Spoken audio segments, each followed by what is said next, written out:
If you want to get deep as a musician, you have to know everything. You have to live in the library of the sounds and spirits of the music, the masters, to be inspired, to develop, to get yourself together. I can only imagine being in your 20s, being in New York, Scofield, the Brecker bros are doing the LOFT scene, and Chick, Village Vanguard's down the street. Miles's wah-wah pedal is right in front of me at the floor. Jack's bass drum is like 2 feet away. I learned a lot about everything being in a room with that. Playing with Elvin and having him choose you. Did that ever trip you out? Well, yeah, he's an improviser. Yeah. Elvin feeds off of the mood. So just that little riff, do, put him in a mood, and that just unfolded. Improvisation. It's all about sharing the blessings of where you've been. So I reach way back, trying to find that melody in your heart and the rhythm spirit that you have in your body. Joe Lovano is one of the greatest musicians of all time. He's also my cousin. You signed to Blue Note. I ended up having 3 7-record consecutive deals. Wow. And put out 25 recordings. The biggest joy is that I'm creating situations for folks, and that's the blessing. He's a Grammy winner, a jazz legend. And I feel I'm just scratching the surface, too. Go.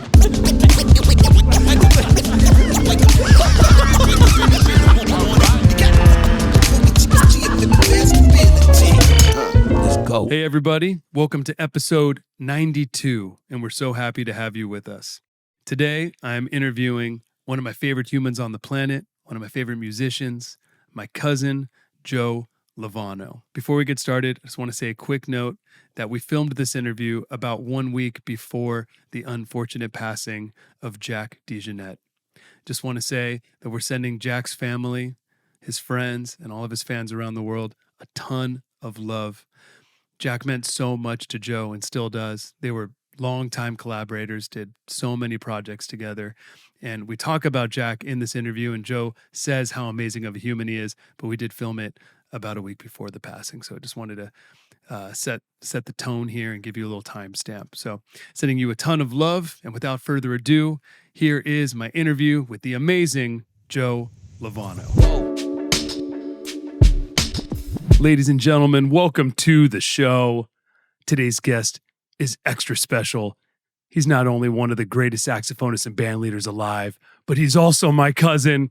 This is our first time ever doing something like this, and I couldn't be more excited, honestly. He's a Grammy winner, a jazz legend, and a huge inspiration to me. Please make a ton of noise for Joe Lovano! Okay, Elmo, thank you.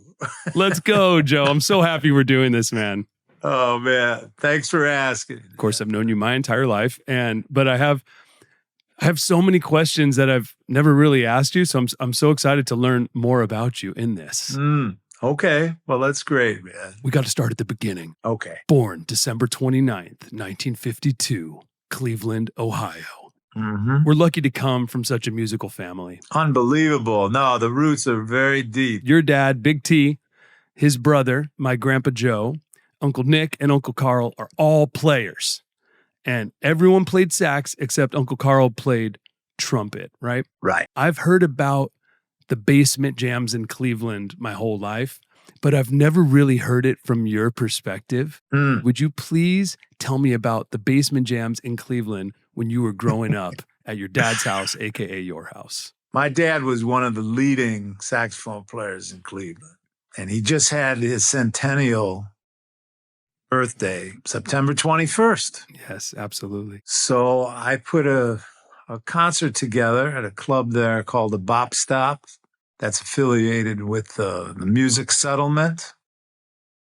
And we started a scholarship fund under my dad's name and the Cleveland Jazz Legacy. So I grew up in an unbelievable, beautiful setting with so much music and love. Yeah. And passion. Because my dad, Tony, he was, him and my Uncle Carl They were the beboppers and the improvisers, you know. Your grandfather, my Uncle Joe, he was a beautiful saxophone player who played in bands and worked in a lot of different settings, I think, around Cleveland. Not in the jazz world, but in I don't know, more club dates, things like that. Mm.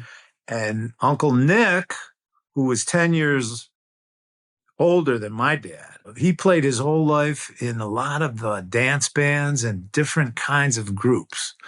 And he was in the saxophone section. Dean Martin was the singer when he was discovered. Uncle Nick played in that saxophone section, the Sammy Watkins big band. And he had a career playing in more traditional swing and Xavier Cugat and certain bands, you know, certain big bands that played more stock arrangements, you know. So he wasn't really an improviser either, but he was a real beautiful player and had a beautiful, elegant sound, you know. So getting to how I grew up with my dad's record collection and my dad's experiences hearing Charlie Parker live with Miles Davis in the late 40s, hearing Bird come to Cleveland with strings, Lester Young, John Coltrane. He played in a jam session with John Coltrane. Coltrane was playing alto and came to Cleveland with blues band. And they met. Really? So he had Coltrane's pretty much full discography. He followed Coltrane, you know. And Gene Ammons, another amazing saxophonist, was one of my dad's, heroes and idols also. And they played in jam sessions together. Gene Ammons was from Chicago. And so I grew up with this amazing record collection, listening to the masters and studying the repertoire of the music and listening to my dad listen to records also. Listening to the Coltrane, all of the different periods of Coltrane's recorded career, you know, from the earliest things to the final few years, you know. I was 14 when Coltrane passed, 1967. And I remember my dad taping from the radio. They had a 24-hour celebration of Coltrane, you know, and he was taping in our living room all of this music. So I have reel-to-reel tapes of those things, you know. I heard all kinds of music that day, more than, you know, I had maybe heard prior to that from all the different periods of Coltrane. And that was, for me at that age, that set me on a real direction as far as learning how to play and learning what to play.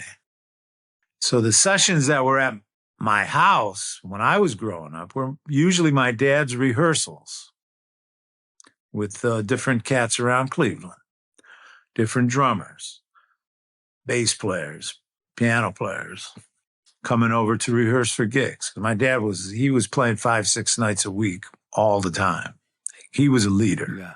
When I was growing up, in the earlier time, you know, when we're speaking about the late 40s and the 50s, he was on the scene and playing opposite people, you know, with like the local groups. There was a club called Lindsay Sky Bar, Cleveland, that Billie Holiday played, and Charlie Parker, Stan Getz. And my mom always remembered going to hear my dad play opposite Stan Getz. Wow. Maybe 1950 or so. So cool. They were engaged. They talked about a lot of stuff. Jazz at the Philharmonic coming to Cleveland.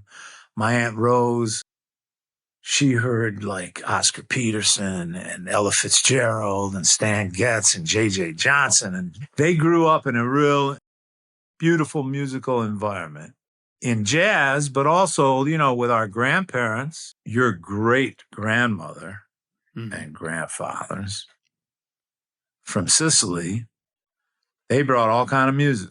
Lovano Ferracci family. And on my mom's side was the Verzi Sereniti family. So between all the and they all came around 1906, 1912, 13, 14, those years. So there was a lot of music around. And the different generations focused on their folk music and the music from their spirit, you know? And now when I go back to Sicily and I do things there, I really feel the deep roots of our family, but just of the nature of the world that we live in, you know, and how the music comes from the dawn of time, you know. Everyone has their rhythm spirit from their blood, and everyone really has the melody in their heart. And if you're in the jazz world, you can express that melody in a free-flowing manner through all kinds of music, you know. It's really, it's been something. So I have a photo of my Grandpa Joe playing sax in the basement, right? And that's like my only like real visual image of that basement. Could you paint me a picture of it? Now you're talking about his basement. I think it wasn't your basement, the one where everyone was congregating the most. Well, yeah, at our house. Yeah. Oh, yeah. So you might have a picture of him playing at our house. I'm not sure which one it is. I got to ask my mom if she even knows. But she doesn't remember as much, and I know your memory is so good, and you like you know so much about this. I mean, when I was a teenager, there was all kinds of sessions and parties. Our house was like the gathering space, right? Yes. For the family and for friends, and during all the holidays, you know. And there was a lot of sessions down the basement growing up. Most of them were people I invited over to play. And every now and then, I think Uncle Joe and my dad might have played 2 saxophones together down the basement, you know, when I was a teenager. Yeah. But that picture might be down his basement because we lived like 2 blocks from each other. Yeah. Okay. So I grew up with your mom and cousin Linda and Donald before they moved out to California, you know? Yeah. And we saw each other every day. I mean, it was, you know, my dad and your grandfather, my Uncle Joe, were tight. They were close, you know? And they were both barbers also. Yep. So that was a nice connection too, because there was a lot of music, a lot of different, I remember there was another cat, his name was Wally Scofield, who shared the barbershop with your grandpa, my Uncle Joe. Yeah. And he also played saxophone and flutes and woodwinds and things, you know? Yeah. Oh, and my dad's barbershop was like a jazz place with his CD, before, you know, CD players at a certain point, but with cassettes and LPs. Oh, yeah. There was music playing in my dad's shop all the time. And then at one point, he had a B3 organ and drums and things at the barbershop. That's so because when they weren't working, you know, they would put the B3 between gigs, would go to the shop. So my dad had sessions in the barbershop. Wow. Also, that I went to when I was trying to learn some tunes and things, you know? But my Uncle Carl, throughout, he passed a few years ago, but he came to all my gigs, man. When I would play in Cleveland with my nonette, after we won the Grammy, around 2000, 2001, during that period, Uncle Carl would come. He always had his horn with him. You know, he never made a living playing the trumpet, but he played his whole life. And when they were young, my dad and Uncle Carl had the Charlie Parker, Dizzy Gillespie songbook happening. They were in that world, right? And Tad Dameron was from Cleveland. who's the main architect of bebop. He was born in 1917, and Charlie Parker and Diz played a lot of his tunes. His tunes became some real famous jazz standards. And my dad played with Tad Dameron also, you know. But Uncle Carl, he would come and sit in all the time, man. He had a couple pet tunes. He liked to play Billy's Bounce. He would come and sit in with all the different groups that I would come. Some New York bands that I would bring to Cleveland. But a lot of times I would go home and play with local legends. Yeah. Uncle Carl was always there, man. So that was really a treasure. I need to come to one of your Cleveland shows because I've seen you in LA so many times and even internationally, but never in Cleveland. I need to come to a Cleveland show. Oh, yeah. This last one we just did was really pretty incredible. Yeah. To start the scholarship. Oh, yeah. Please tell me about the scholarship. You know, just to start the scholarship fund at the Music Settlement, which people could go if they went to the musicsettlement.org and put Lovano, they could donate to this cause, which is going to support young, aspiring jazz musicians or musicians from like an early age, 5, 6 years old till 18 or so. And it could be a scholarship that goes on for generations, which I'm real excited about. It's so amazing. In my dad's name, but just in the Cleveland jazz legacy. Yeah. Which we could talk some about. Some of the folks that were from Cleveland that made a contribution on the international stage, you know, and in the recording world. So you were growing up hearing, I mean, music's all around you. It's in the basement, it's in the house, it's at the barbershop, it's everywhere. You're hearing it, you're hearing your dad playing, your family playing, you're listening to the records. At what point did you really start playing to the point where you're having friends come over and you're doing sessions? How old were you then? I would say from even in elementary school age. It's amazing. I had a trio, 6th grade, with a drummer and a trumpet player. Kids that we were going to school together. And Al Yulee played trumpet. Brian Batista was a drummer. And we used to play down my basement and also at Brian's house, which was 3 or 4 blocks away. And we started to play some blues and some songs and some tunes, the limbo rock and different tunes, you know. And we played for the parties in 6th grade, like at Valentine's Day or, you know, during the Christmas time. I remember dragging the drums in a wagon going down the cinder path, which was between our houses. I heard about Uncle that Joe's cinder house path. and our house. Where the ravine is. Our elementary school was right there, you know. Yes. In 6th grade, they had something called show and tell, right? In art school. So I brought in a Rahsaan Roland Kirk record for show and tell. And if you know anything about the music and Rahsaan Roland Kirk, he was from Columbus, but was an international star. He was blind, and he played 3 saxophones at once. He played flutes and all kinds of instruments.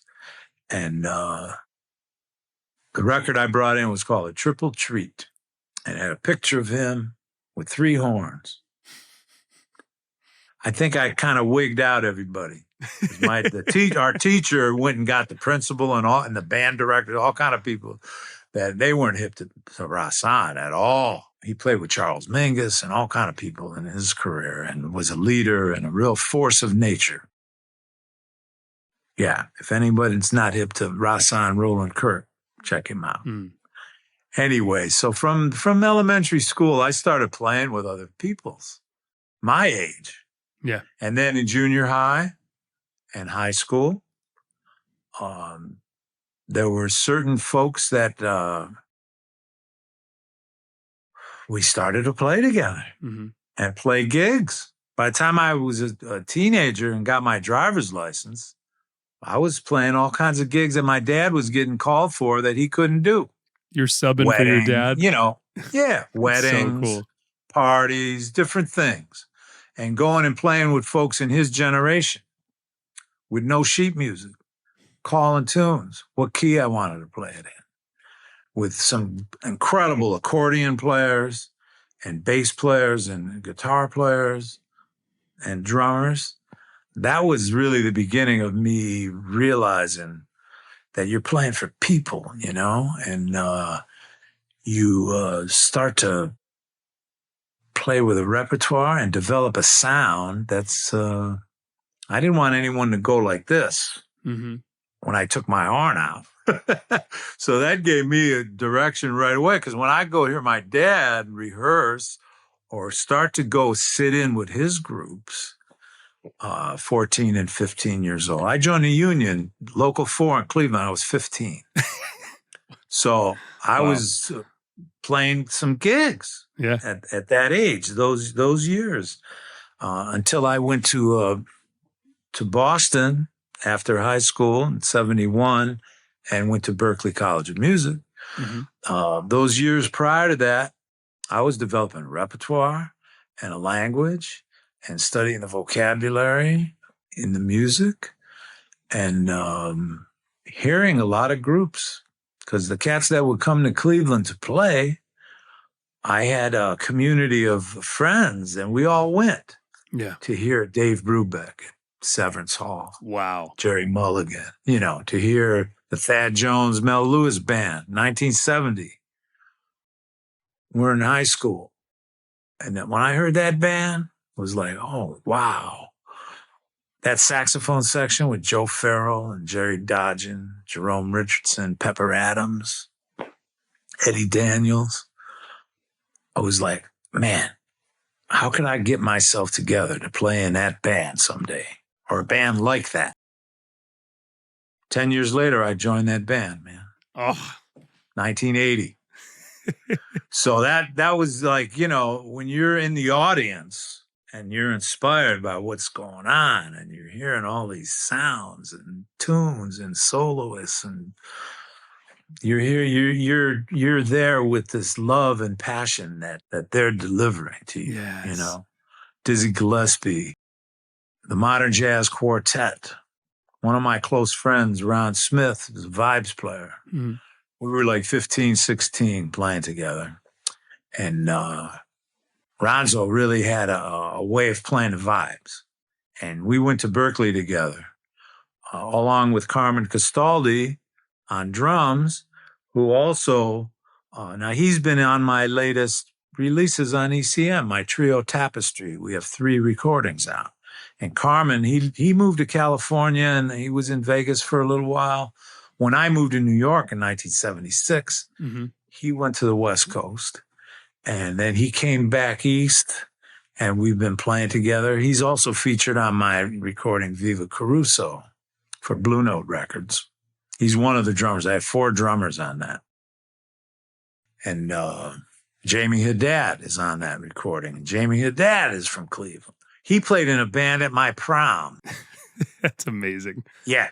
And then he was also up in Boston, and Jamie has been playing with Paul Simon over the last 25 years or so. Oh, yeah. And has contributed his beautiful vocabulary and feeling inside of Paul Simon's music, but is a leader in his own right and created some instruments in the percussion world from his travels, you know? So before we get into like Berklee and gigging in New York and everything, when you're still in your developmental years as a teenager and stuff, what was your dad like as a coach? Would he like help sculpt tone? Was he more like philosophical approach? Like what was he like to you? Well, I'd be listening to him practice and play music he loved to play, songs and things. So I was attracted by the power and beauty in his sound. And so my lessons with him was a lot of playing 2 tenors, 2 saxophones together. And him playing and me answering him, improvising together, but trying to learn the different ways of playing throughout the instrument, the upper register, the middle register, the low register, you know, And our all of our lessons were really about finding a way to teach yourself how to play. Mm. He gave me all kinds of information, and he let me really stretch out. And I know I surprised him along the way, because he'd come home from the barbershop, and I'd always want to be practicing when he came home down the basement. So then he would comment and come down sometimes and say, no, do this, just showing different fingerings, that he learned from digging Lester Young and Illinois Jacquet and players. There's not just one way to play, to finger certain notes. There's a lot of ways to finger the same note, Yeah. And a lot of those things were incredible, because I use all these techniques now today in a free-flowing way. Yeah. He taught me about how to play, like when I'm learning my scales, when I'm dealing in the fundamentals, arpeggios. He heard me practicing, and I'm playing, up and down the horn. Da da da da da da da da da da da da da da da. He came down and he said, "Oh yeah, Joey, yeah, nice." And he took his horn and he went do do do do do do do do do do do dee dee dee dee dee dee da da do dee da. He made that scale sound like a song. Mm. And that was a huge turning point into trying to play with feeling, not just fingering the horn and blowing notes. That was probably the deepest lesson I ever had. I was a kid, 13, 14, because I started on alto when I was real young. 5 and 6, I started learning how to put the reed on right and get some kind of tone with the neck, In 5th and 6th grade, I played C melody. And then going in 7th grade, I think I was around 12 or so, started playing and got my first tenor. And then learning about the clarinet. Mm-hmm. And I went to hear James Moody play. He came to Cleveland, played at one of the clubs my dad was playing on alternate weeks. They had local groups, and then they'd have a star group once a month for 6 nights. So James Moody came. And he played alto, tenor, and flute. I went and got a flute that next day, man. And I remember going to Uncle Joe's barbershop and also with my dad. And Wally Scafidi, he played a lot of doubles. He played clarinets and flute. And I took some flute lessons from Wally, and that got me moving on the flute. And I was maybe 15 or 16. So I started to have an understanding now of the woodwind family and things. Mm-hmm. So yeah, and our lessons was also about learning some songs and some forms and sequences of harmonies on the blues and different ways to play through the blues. Now, also all this period, Motown is everything in Cleveland. Oh yeah. Right? So I started, because I was learning how to improvise and play, I started to play in some horn sections, playing in more Motown type bands and funk bands and things. James Brown. But I could step out of the horn section and go to the front mic and play. So I was starting to get a reputation in that scene too, So now I'm 17, 18, and I'm starting to play some gigs and getting myself together in a lot of directions. Seems like you always had courage. Like you always had the courage to be like, hey, can I sit in? Like even at a young age. I developed a confidence for sure at an early age from playing and with my dad's, the cats he was playing with, his generation of players. Yeah. That gave me the confidence once I started to really be there and be able to have a repertoire of music I love to play. Because sometimes you go on a gig, you might want to call a tune and the piano player, somebody said, oh, no, let's play something else. I don't know it, yeah. You got to call another tune. Yeah. You say, nah, I don't want to play that. You know. So you have to have a repertoire of things that you could call. Yeah. You know, I have a lot of students today. They don't know any tunes. They don't know anything.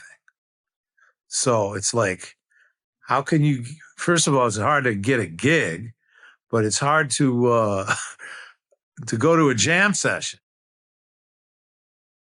and play. I had this young piano player just a few semesters ago, and during the ensembles, read, played all this wild music, digital music, and we had a lesson together. And I tried to play with her, try to call a tune, play piano and saxophone. It was rough. So I said, now, okay, it's 1 o'clock. Let's say somebody's going to call you at 2 o'clock to play tonight with the piano trio at the Hilton, 8 o'clock set. What are you going to play? They just sat there, had no idea. I said, well, man, you're in the master's program. What's happening up here? You know. I mean, you know, I don't know. It's a different time right now. Yeah. I know that. Mm-hmm. But if you want to get deep as a musician, you have to know everything. You have to live in the library of the sounds and spirits of the music, the masters, to be inspired, to develop, to get yourself together. You know, and I look back into my history and realize the things that the gifts that I had given to me from growing up like I did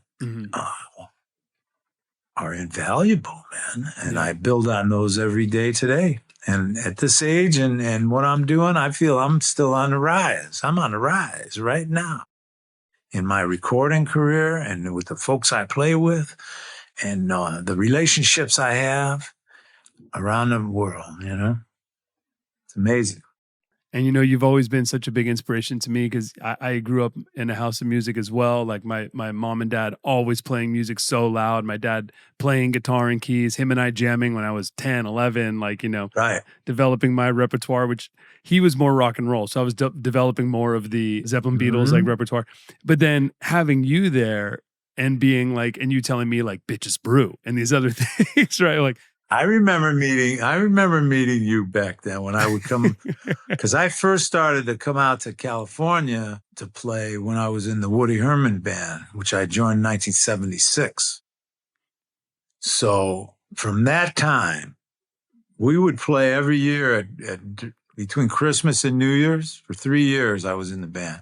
We played at Disneyland in that band shell there, which had the Count Basie band, Lionel Hampton, Ellington Band, Woody Herman Band, Buddy Rich, you know, that band shell during the late 70s into the 80s, all the bands played.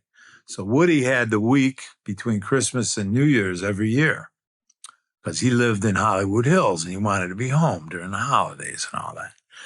But I remember Uncle Joe coming. He was there all the time, man, almost every night. Patty was there, your mom. Yeah. Linda and Donald, and they were there a lot, man. So, you know, I remember meeting you when you first came on the scene. I was born in 84.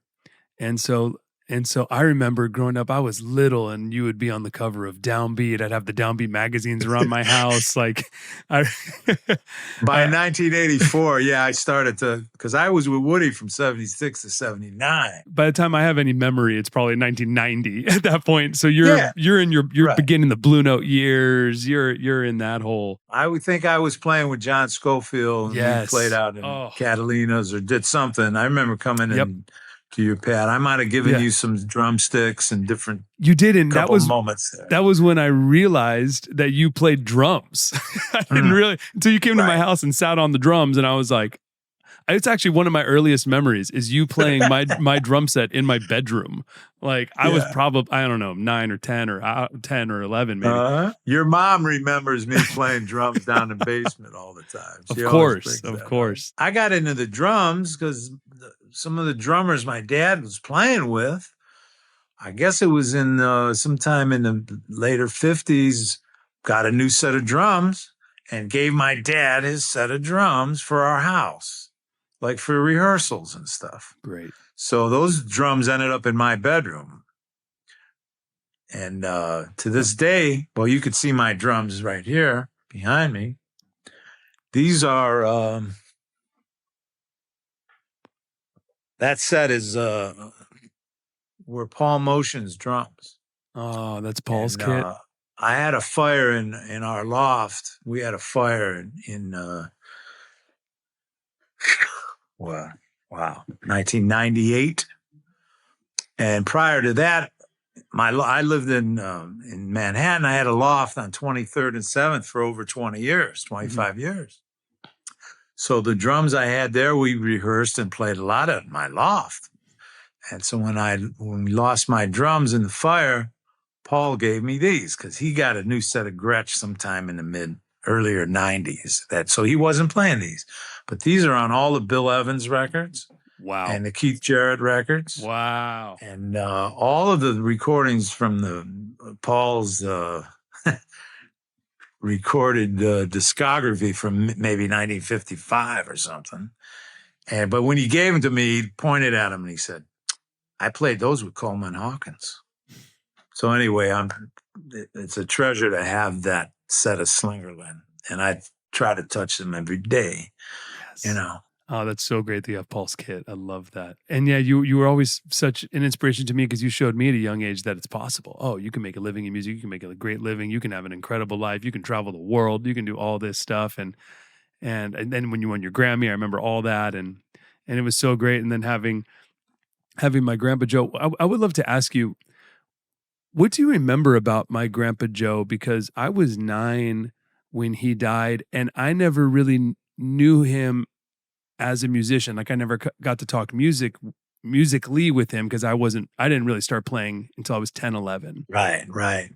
Yeah. What do you remember about Joe as a musician too, human and musician? You know, I mean, when they moved out to California, I think it was around 1964 or so. That sounds right. So I was maybe 12. I was maybe 12 or you know, around that age. And so I grew up around your Uncle Joe those earlier years, you know. So, I mean, he was just like always, him and my dad were real close. And because we lived a couple blocks away from each other. Yeah. They would walk to each other's pads. But Uncle Joe he'd always come over on a Sunday morning. I remember him always coming. And a lot of times my dad, he'd be playing till 2, 3 in the morning, Saturday night. And my Uncle Joe would come over and wake him up and stuff. You know, I remember that. At a lot of dinners and things, you know. I never played with Uncle Joe, but he heard me practicing and stuff, you know. And I heard him play, and I know he had a deep passion for the music, you know. But then they split. Yeah. Right? They started the LA trend.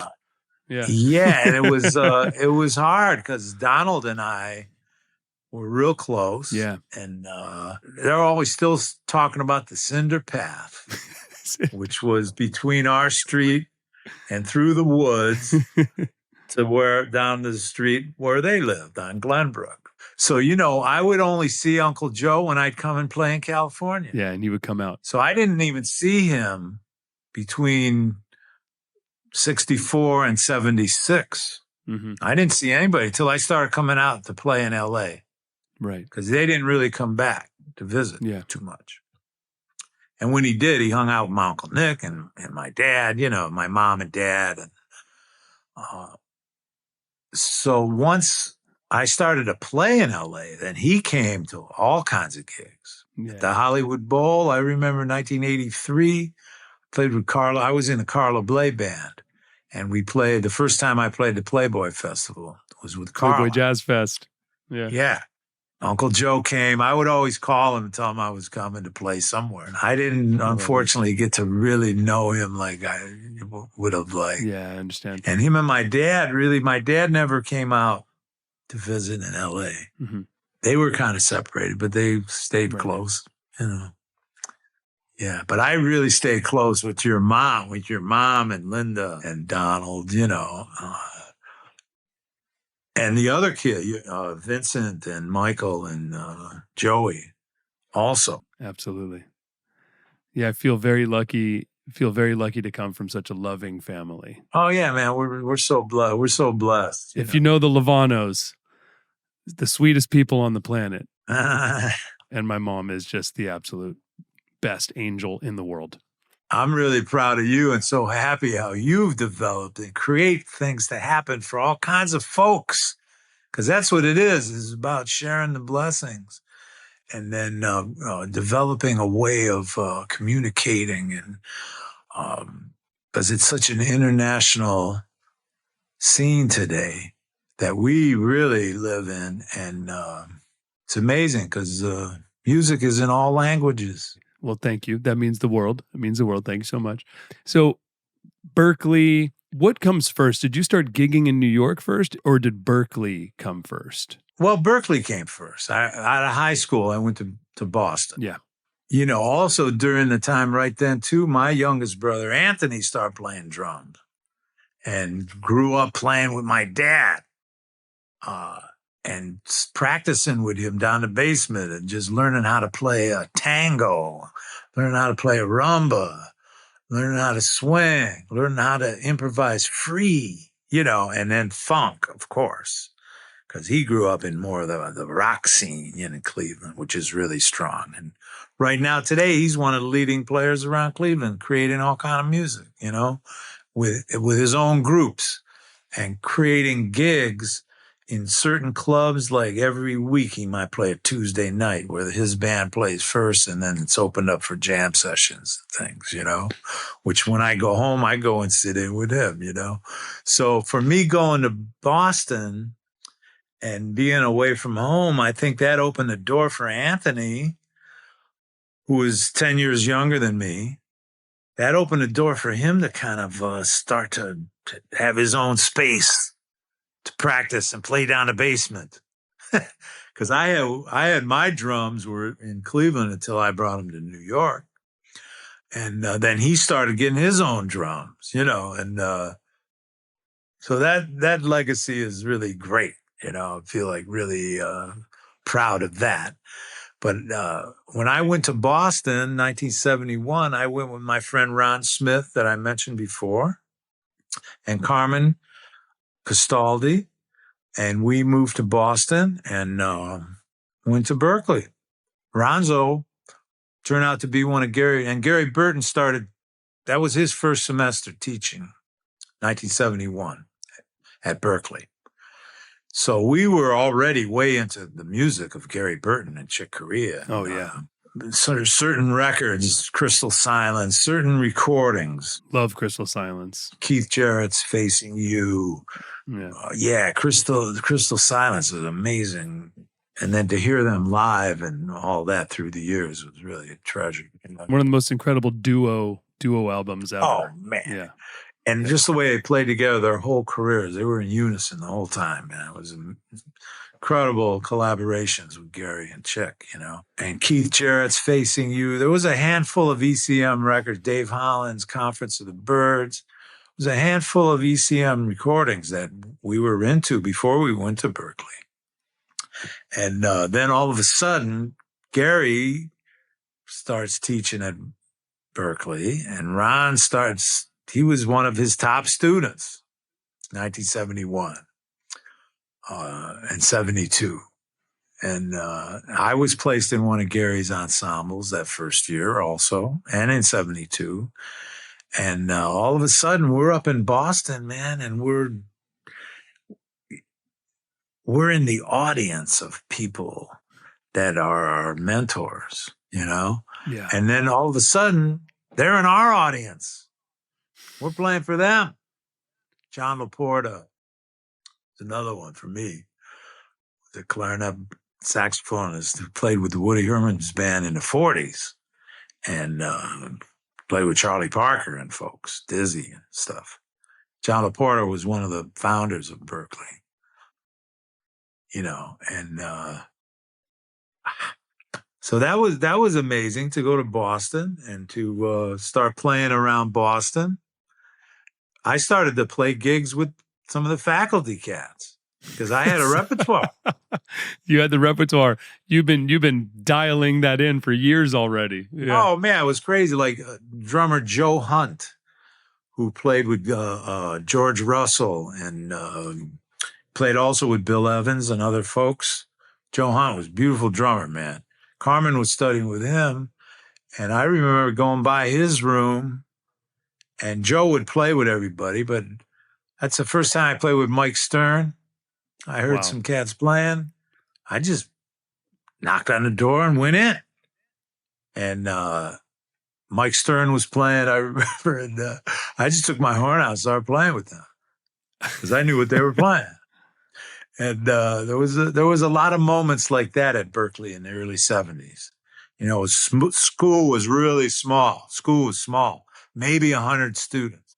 And in that small school is you, it's Mike Stern, it's John Scofield. In that early 70s, it was, that's when I met and first played with John and Bill Frisell and Joey Barron, Kenny Werner, also piano, and Jamie Haddad was there with us too, and a bunch of other folks, Billy Pierce, George Garzone, all kind of folks. Yeah.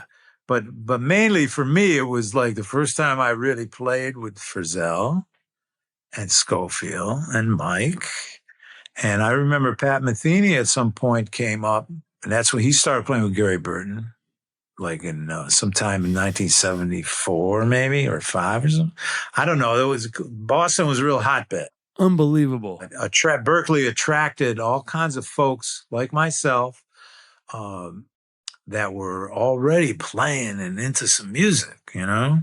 I studied with Herb Pomeroy. He's one of the founders there too, and was first really great big band I ever sat in was under Herb's direction, and learned all kinds of things, just how to look at a chart before you even play a note and learn the whole structure and everything before you dove into it, you know? It's the way he spoke, man. It prepared me to be in bands where Bob Brookmeyer led the band with the Mel Lewis band and was bringing in all kind of new music all the time, you know. So those early 70s, also in Cleveland, there was a club called the Smiling Dog Saloon that started around 1970, 71, till maybe 75. But this club is where Weather Report played one of their first gigs. Wow. Okay? It put the club on the map because before that it was a bar, like a Hells Angels kind of a bar. And then there was a back room that used to be a bowling alley, right? So there was music in the front bar before the back room opened. But then Roger, the guy who ran the place, was a real jazz person, but he was also involved with this whole scene with the Hells Angels in this bar on the west side of Cleveland. Anyway, he books Weather Report. So they have to make that bowling alley into a room with a stage. But it wasn't a huge bowling alley. Maybe it had 6 lanes or 8 lanes or something, right? It wasn't a huge room, but it was a nice big rectangle room with a stage on the back wall. That was the beginning of that club, and it had about a 5-year period. But during that 5 years, Pharoah Sanders played there. Chick Corea, Wandishi band played there, and then Headhunters. Chicks, Return to Forever, played there. Stan Getz, Yusef Lateef, Milt Jackson, Sonny Stitt, you know. So there was always a house band, local players that played opposite everybody. Bill D'Arango, real famous guitar player, was from Cleveland. And he was on 52nd Street during that period. He was in New York in the 40s and played with Ben Webster. And he was playing with Ben Webster when Charlie Parker came to New York and sat in with them. And Miles also. Wow. But Bill's on some records with Tad Dameron. And Sarah Vaughan's first record, her first record, she sang some Tad Dameron music, and Charlie Parker's on it, and Bill D'Arango on guitar. There's some famous pictures of him with playing with Ben Webster. So Bill had the house band. And also Ernie Krivda, this other tenor, beautiful saxophone player, man. One of my mentors, you know. He was maybe 8 years or so older than me. And when I was 17, 18, I went and sat in with Ernie, man, and learned all kinds of stuff. You know, after my dad, Ernie was probably the next really powerful saxophone player that I stood toe-to-toe with, you know. And anyway, there was all these opportunities. So I went back to Cleveland from Boston, 1973, 74, and 5. And I was in all these house bands playing opposite groups. So Elvin Jones comes. I'm playing opposite Elvin. So this is like 1974 or 5.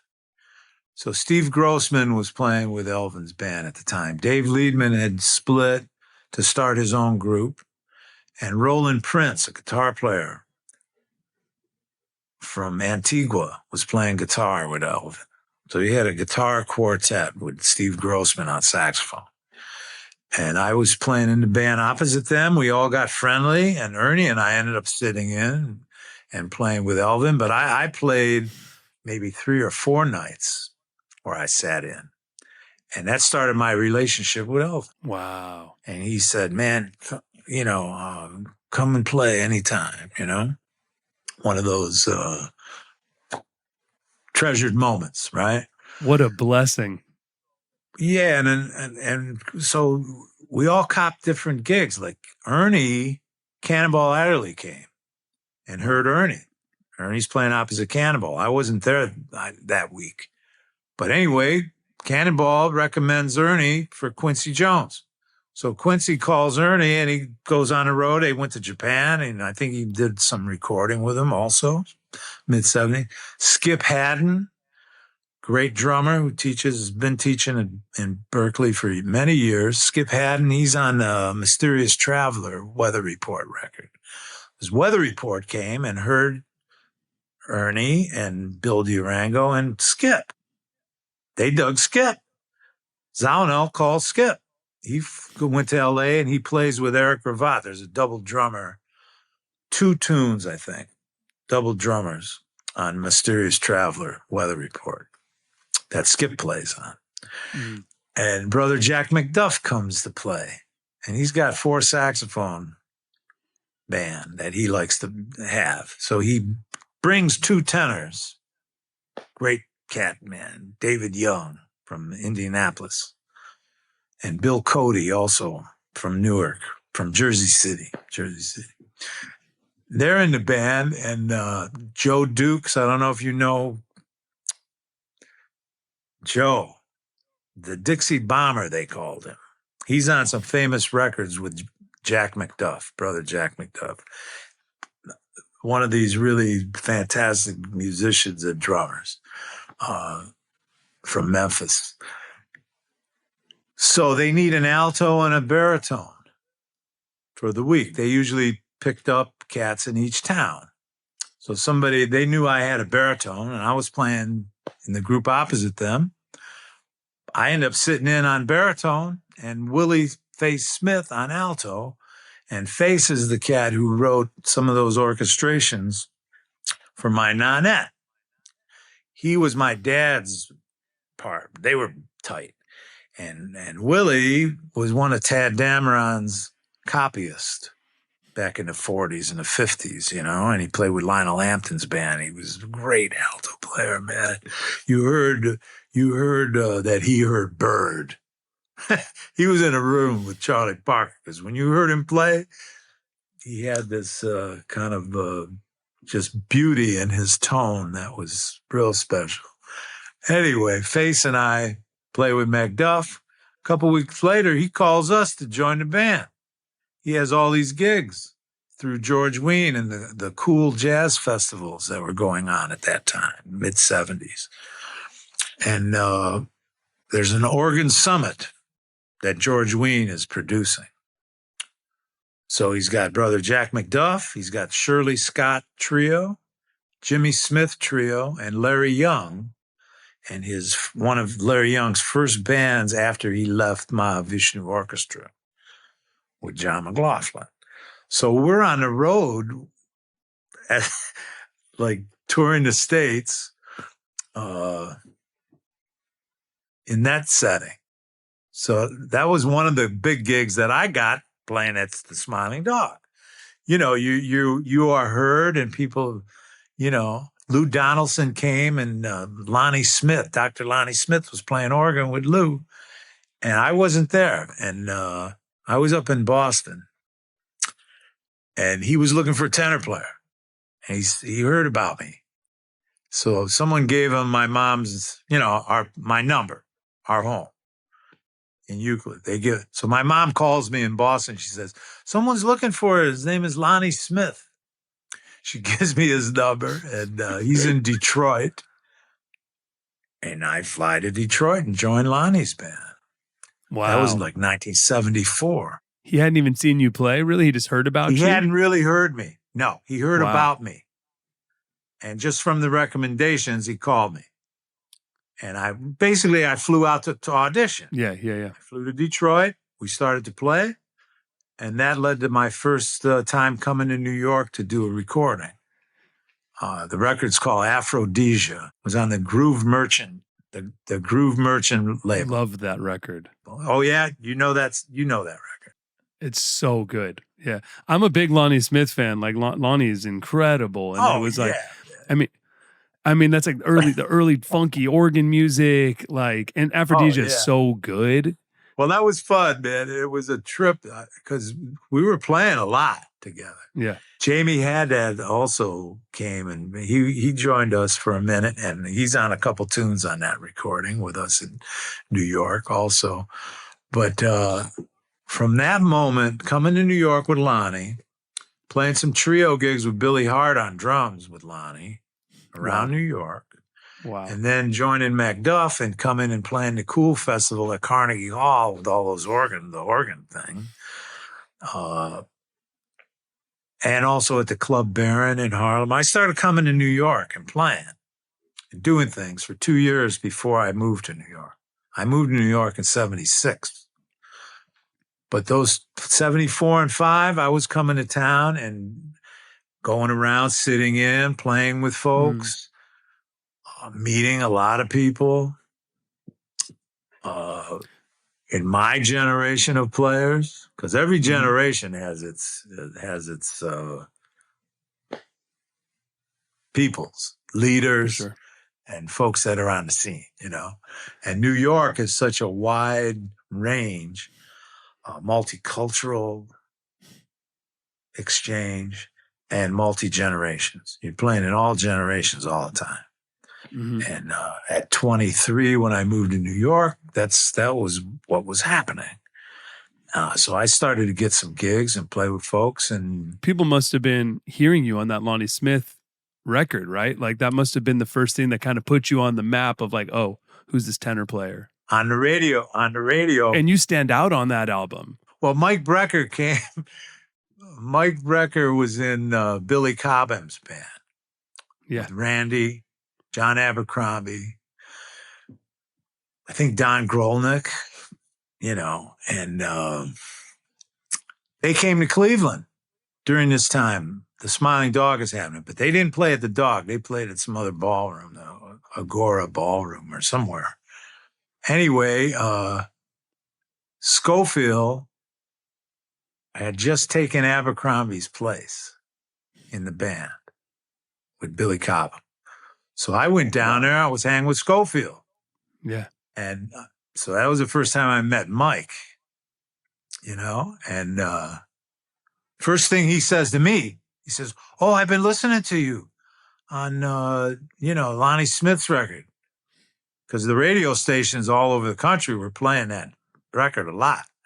Yeah. So that was kind of far out. I was like, oh, because I was telling him, "Oh, man, I love what you did with Horace Silver and all," And, we were a few years apart. Mike was a couple years older than me, but we were the same generation of players, And then moving to New York, then I started to get real friendly with Mike and Randy also. Randy played on some sessions with Lonnie, because with Lonnie, we ended up doing 2 or 3 other records with horn sections and stuff that were more produced, and Randy was on some of those dates, Anyway, that whole early period before coming to New York was really rich with all kind of stuff going on. And by the time you go there, you have the Lonnie Smith album, you're friends with the Brecker brothers, you've been gigging. They're the scene that they were deeply embedded in, right, in New York at that time. Oh, yeah, the loft scene. The loft scene. What was the loft scene like? These are like myths to me.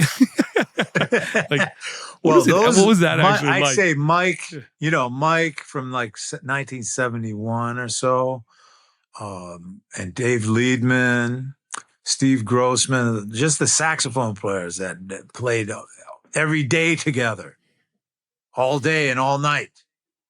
Steve Grossman, Bob Berg. I kind of stepped into the scene that those cats were like living in for 5 years or 4 years already in that, world. And I came to town and I was staying with Billy Drews and some folks, Steve Slagle, some cats that we were all up in Boston together. Right around the same time, Scofield moved to New York also. So we're all coming to New York, 1975, 76. I'm starting to play around with a bunch of people.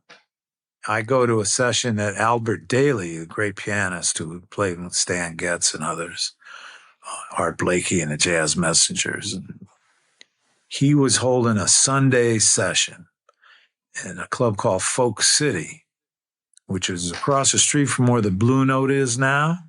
Mm-hmm. Blue Note wasn't there.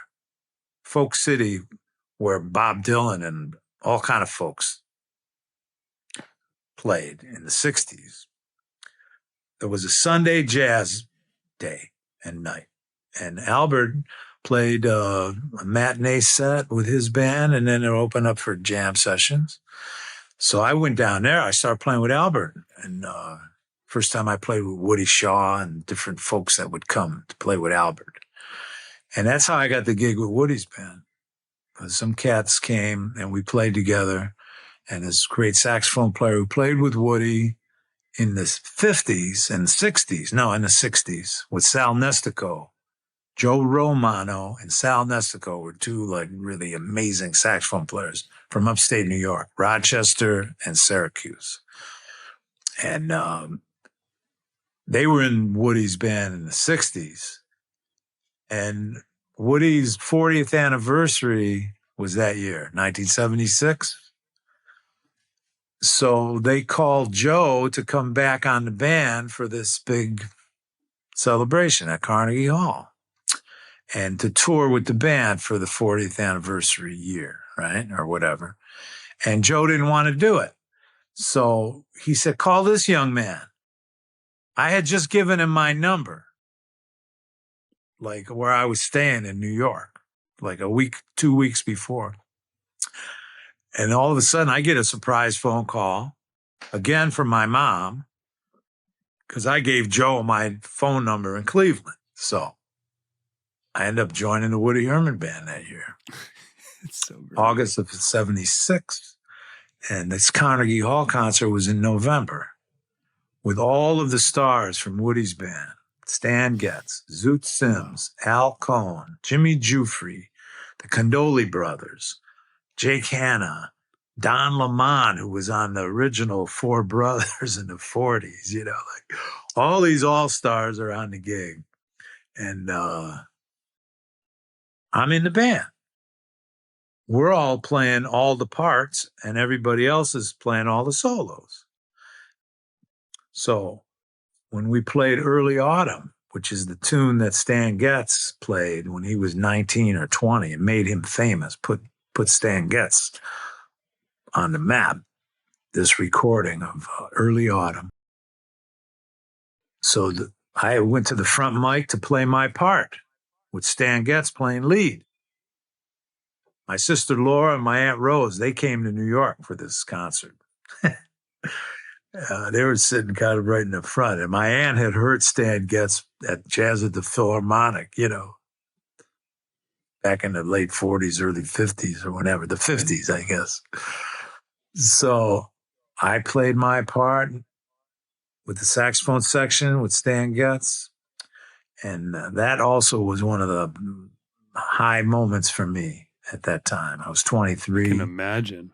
And to try to blend with Stan and make him feel good with the way I was harmonizing with him, that was something, man.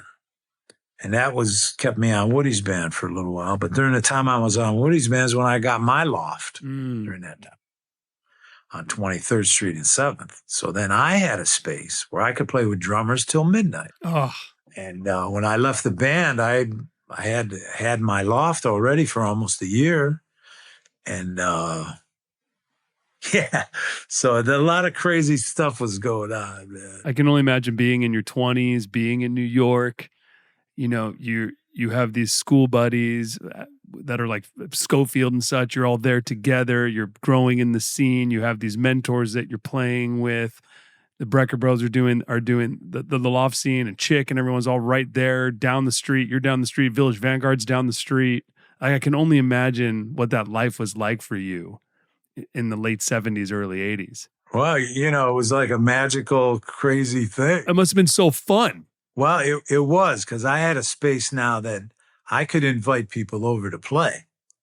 I didn't have to go anywhere to play with folks. So everybody that I knew and I was meeting, 2:00 tomorrow, man, come on over, you know. So I ended up creating a real environment that was real magical, man. And so all kinds of music, really free improvisations and playing with all kinds of folks in different generations. And I ended up playing in my loft with a lot of different peoples, Charlie Haden and others later in the 80s, because I started playing in bands with all those cats, right? So I'm around New York. I sub on the Thad Jones Mel Lewis band because we played opposite them in Berlin with Woody. So they were hip to me in a certain way. I met Thad and I met Mel. So there was a moment in 1980 that I subbed, and Bob Mintzer was in the band. And Bob couldn't do a European tour. He had just gotten a Broadway show or something, right? And Bob Mintzer also, man, what an amazing musician and composer. And he's had the band, the Yellow Jackets has been his band all these years, man. But this was 1980, 79 and 80. And so Mel asked me if I wanted to do the tour. Bob couldn't make it. He couldn't leave New York because when you get a gig like that on Broadway, you can't send any subs for a while. Okay, so I went and did this tour, and Bob Brookmeyer led the band. And during the tour, Mel asked me. He said, "If you want the gig, it's yours." You know. So I joined the Mel Lewis band and ended up staying on that band from 1980 to 91 when Mel passed. Playing every Monday night the Village Vanguard and touring and recording and doing things. And Bob was still a part of the band. Once you're in that band, you're always in the band. So Bob he started writing more, and he wrote a record of all Herbie Hancock music that we recorded at Montreux. I don't know if that was 82 or 81, 83, somewhere in the early 80s. So Bob was contributing all kind of music to the band at that time too, you know. So that was amazing. And right then too, 1981, I started to play with Paul Motian. Mark Johnson, who's one of the great bass players of all time. We were on Woody's band together when he came to New York and auditioned for Bill Evans and got the Bill Evans gig, 1978 or I'm not sure what year that was. But we were on Woody's band together. He goes, plays with Bill Evans, and then Bill passed around 1980, really premature. He was only 50 years old, man. Yeah, it's horrible. Bill Evans. Oh. Yeah. Anyway, Mark starts to play with us with Mel Lewis. He's on bass. So one Monday night, he's also starting to play with Paul Motian and Bill Frisell. They're rehearsing as a trio. And Paul is starting to want it to be a quartet. He was looking for a saxophone player. So Mark says one Monday night to me, he says, "Hey, man, you want to come and play up at Paul's on Friday?" I said, "Oh, yeah, beautiful." So I went up there, and Paul, I had met Paul, and so he knew about me. Anyway, I go up there. Bill Frisell, who had moved to Belgium, after Berklee, after Boston, Bill, maybe around early, 74 or 5 or somewhere, Bill went to Europe and was living in Brussels, in Belgium, around Brussels. So he's back in New York now because Pat Metheny recommended him to Paul. And Paul was starting to put a group together, a new band. So it was Mark Johnson on bass and Bill. And I went up there the one day, and Paul had been hearing other saxophone players. They were coming over. But anyway, I went up there, and we played a couple tunes. And Paul says to me, he goes, "Man, you're the first guy that came up here, and we played some music." And that was like, wow. that was like, oh, yeah? Oh, wow. Thanks, Because I had been listening to Paul, man, the whole thing with Keith Jarrett's quartet with Dewey and Charlie. That was another moment like the Thad Jones moment, like in 71 or 2, they played at the Jazz Workshop in Boston. And I went there and I was digging them. And that same thing went through my mind. How am I going to get myself together to play with these cats? So throughout the whole 70s, I was into opening concepts and directions, stepping into the Ornette Coleman School and all of that, So to go to that first day and play with Paul, it was so beautiful, man, to have that embrace. So then Bill Frisell from that time, 1981, till Paul passed in 2011. Bill and I played with Paul for 30 years. Toured Europe every year, a couple times a year to Europe. The trio emerged. There was quintets with Billy Drews and then Jim Pepper on tenor. All kinds of recordings with Paul. And that also got me into that whole world of playing and being heard by Charlie Haden and Don Cherry and, joining the Liberation Music Orchestra in around 1986. The 80s for me was like amazing. I was in about 5-6 different bands. Carla Bley, Charlie, Paul, Mel Lewis, Elvin.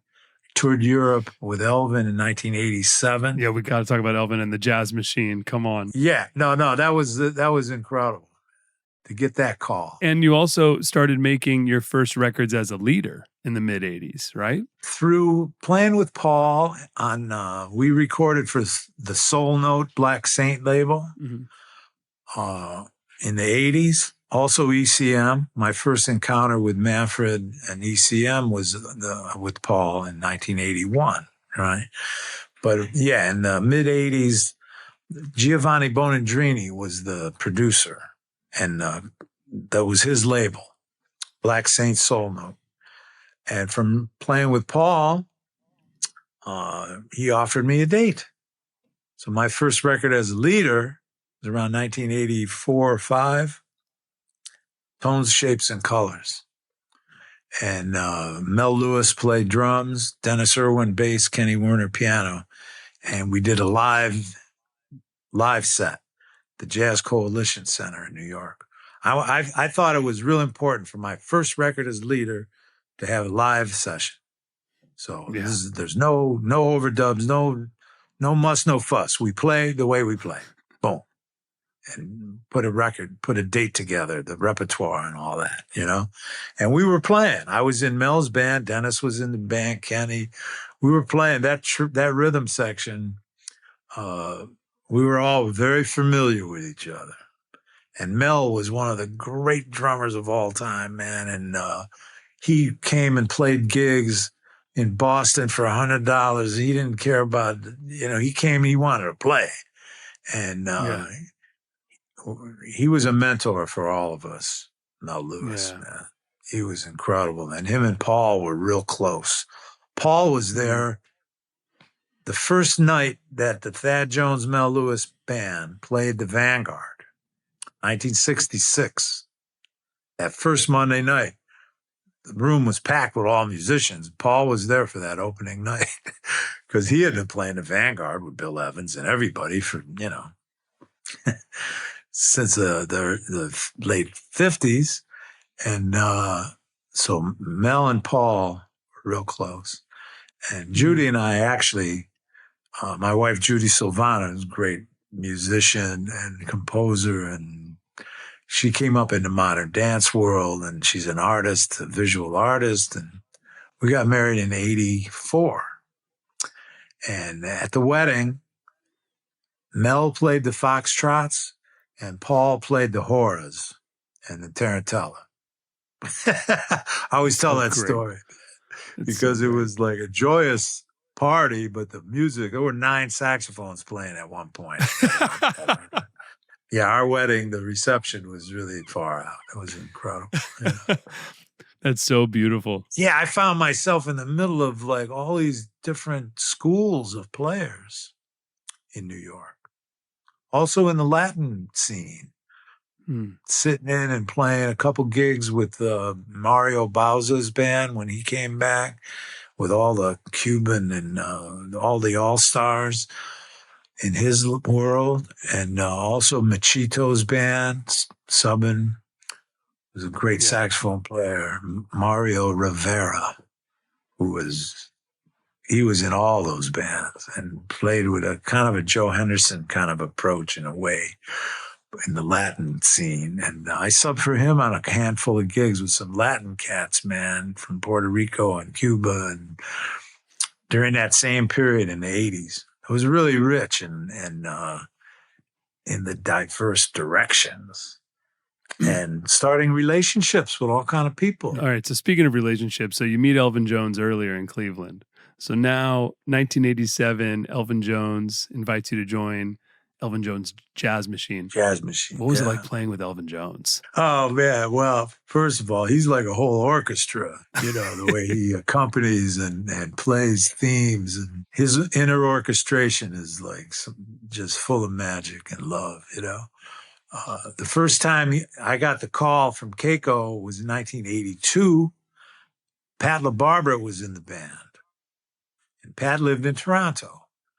So Elvin had a gig at Frank Ippolito's drum shop to do a talk and play a set in New York in 1982. And Pat, he didn't pay that much or whatever the reason. He didn't want to just come down to New York for that little afternoon hit.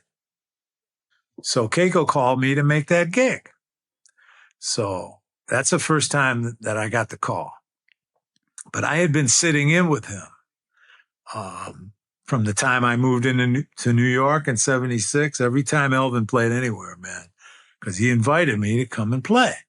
So I would go with my horn and sat in with a number of different bands, a few different clubs too, at the Vanguard and also at Storyville. Now, Elvin was just so generous and so beautiful. And he would just pick you up and hug you when he saw you, you know. He would do that with everybody. Anyone that got close to Elvin, he'd embrace you and lift you off the ground, you know. Anyway, so this gig at the drum shop, every drummer in New York was there. For sure. Okay? And it's a quartet with guitar. John Paul Borelli, I think, was playing guitar. And Andy McLeod, great bass player who passed, was in the band on bass. And Judi came to that gig. So that was the first time I got the call, and we played a couple tunes, and then Elvin spoke, said hello, and people asked him questions. You know, I remember somebody asked him, like, that beat you play on A Love Supreme, did Coltrane ask you to play that? Or, you know, and Elvin was like, wow, I just went like that. And he hit the bell of the cymbal. And he was standing up at the time, right? They asked him the question.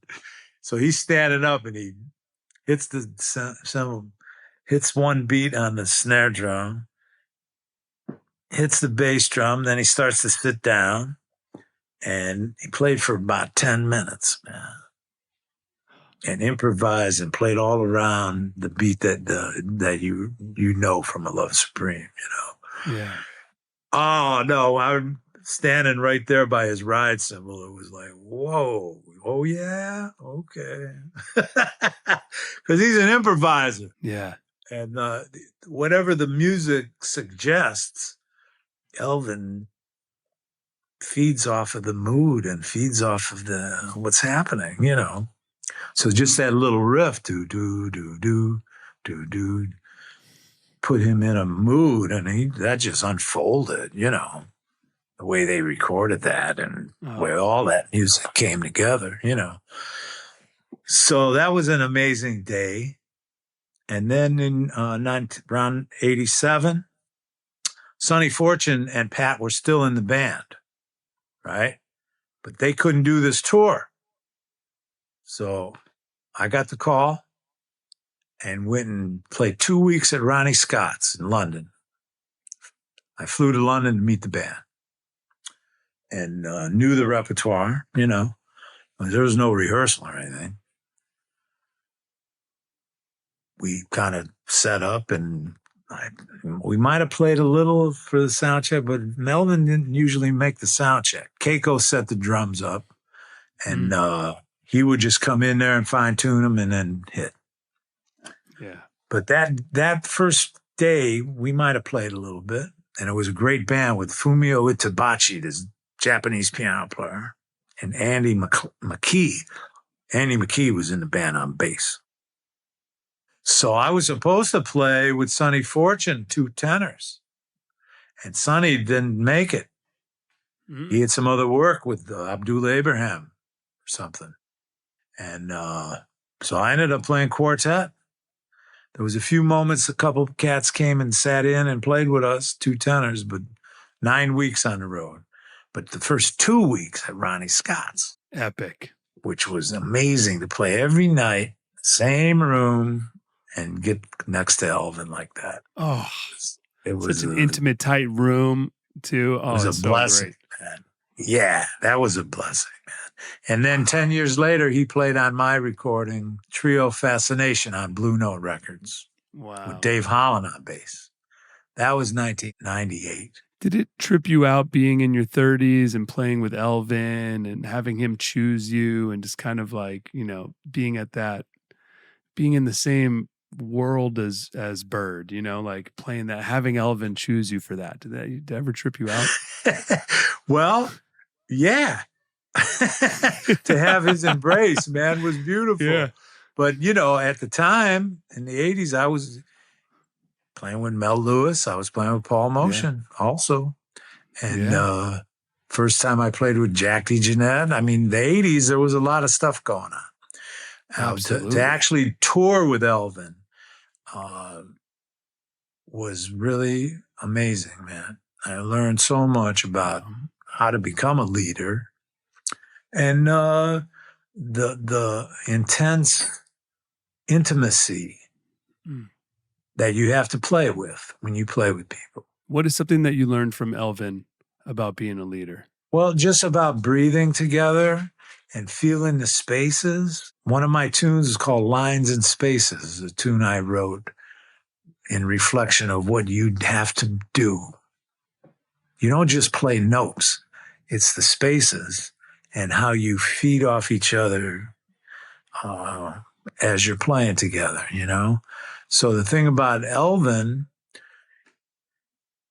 he creates this amazing carpet, but also a dialogue with you, you know? And so when you're playing and you're just playing a theme, to try to play with an expression that is all-encompassing in the moment of now, right? Not to play a melody the way it looks or the way you learned it, but to let the melody take shape from what's happening on the bandstand. And Elvin's his polyrhythmic approach and everything, man, it was something I was studying my whole life. On the saxophone, but on the drums too. As a kid, before Berklee, when I sat and tried to play with Chasing the Train, you know that record, Chasing the Train, that tune is a blues. It's the one full side of an LP. So it's about 15 minutes. When I was able to play along with that, and not turn the beat around. So I'm playing down the basement. The record player's loud, so I'm playing drums along with it. Trying to learn about all this polyrhythm idea, you know, independence in the bass drum and the snare and how you accompany the cymbal and stuff, you know. So I was in that study. And you know who? Mike Brecker was in that study. Mike played a lot of drums, man. Mike could play some drums. I didn't know that. Dave Liedman play some drums. Steve Grossman play some drums. Lester Young started out as a drummer. There's a real great picture of Coltrane sitting behind a drum set also from some record tape. That school had been a part of my development, you know? Yeah. And so when I first sat in and played with Elvin, there was a hookup and a concept, an approach about how to try to play together and not just what to play, right? So that study has been a big part of my development through the years. And I think that's why I've been able to play with so many different folks on guitars, piano, drums, and have a special dialogue that takes shape, you know? Shortly after that, my tour with Elvin, I did my first trio record for Enja with Anthony Cox on bass and Ed Blackwell on drums. Now, Blackwell, total master. And the dialogue and the communication and the melodic approach that he played with on the drums. Sounds of Joy was before my Blue Note contract, and it came out right at the beginning of the 90s when I first signed with Blue Note. And then Blackwell also played on my second record with Michelle Petrucciani and Dave Holland called From the Soul. So I was playing with Blackwell for a couple of years and doing some gigs. My first week at the Vanguard as leader, Blackwell played drums. And Rufus Reed, John Abercrombie, and Tom Harrell So I had a quintet that broke down into different combinations. Some groups with no guitar, some with no trumpet, some with just trio with bass and drums, you know. But playing with Ed Blackwell too was like one of the most special feelings, and something that I created to happen also, you know. I went to hear Elvin somewhere around that time. He played at the Blue Note. And I remember Judi and I went. We had dinner and hung out with Elvin. And I went to the dressing room. And after the big hug and all that, you know, we're talking. And I told him I wanted him to know that I was playing with Ed Blackwell. You know, I said, hey, Elvin, man, I just did a record date with Ed Blackwell, and we've been playing together. And he looked at me and he said, he knows what to do. That was his response. I was so happy to tell him I was playing with Blackwell. And he said, yeah, he knows what to do. That was right around the time I recorded with Scofield, too, on his first Blue Note record. Yeah, so I wanted to bring that up. Yeah, Time on My Hands. So now you got Time on My Hands. You got a quartet with John Scofield, Jack DeJohnette. You're playing with DeJohnette here. And Charlie Haden. That was a beautiful session. So that was John's first album on Blue Note. And then you had your first album on Blue Note that same year. Which one came first? John. John's I date. joined John. I did John's date. Got it. Which originally was possibly going to be Wayne Shorter. John was going to do that session with Wayne, Charlie, and Jack. Wow. And then Wayne got something else going on, and he wanted to postpone the session for like 6 or 8 months later. Oh. And John got real nervous. And I had been already speaking with Bruce Lundvall, right, at Blue Note. Mm-hmm. And John called Bruce and said that Wayne can't do it, but the studio was booked. Jack and Charlie were on. The date was happening. And John didn't know what to do. If he should cancel it and wait for Wayne or, you know. But it was John's record. So Bruce said something, well, call Joe Lovano. Because he knew John and I had a relationship. And John actually called me to play some gigs with him to rehearse the music, to play the music that he was going to record. And which those gigs never happened because we did the date first. So it wasn't John's contract and all that didn't rely on having Wayne on the record, basically. But John, of course, you know, he's on some of Wayne's music. Him and Wayne had a thing going also. Anyway, I kind of snuck in on that. Wow. And then we went and hit, and John wrote a bunch of music that was kind of open blowing and freer. And I had been playing with Charlie already. I was in the Liberation Orchestra from 86 or so. And I had played with Jack a little bit, but that was the first time I really got next to Jack, too. Later, he came to my loft and we did other stuff because he's on my record, Universal Language, also. That Judi is on with Tim Higgins on trumpet, Kenny Werner, Scott Lee on bass, but Charlie Haden and Steve Swallow on basses for that record with Jack. And Universal Language might have been my third or fourth record on Blue Note. Throughout that whole period, playing with all these master drummers and trying to find a way of playing with everybody that was personal, that teaches you everything, man. What were those sessions like with that quartet? And what was gigging like with John and Jack and Charlie? We never gigged with that group. You never gigged? No. Right at that time, John's quartet, well, it was when I joined his band, he was playing, John Riley was on drums and Anthony Cox on bass.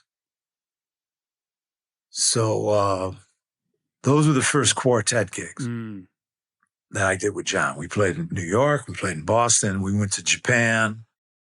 We started to tour and do things, you know.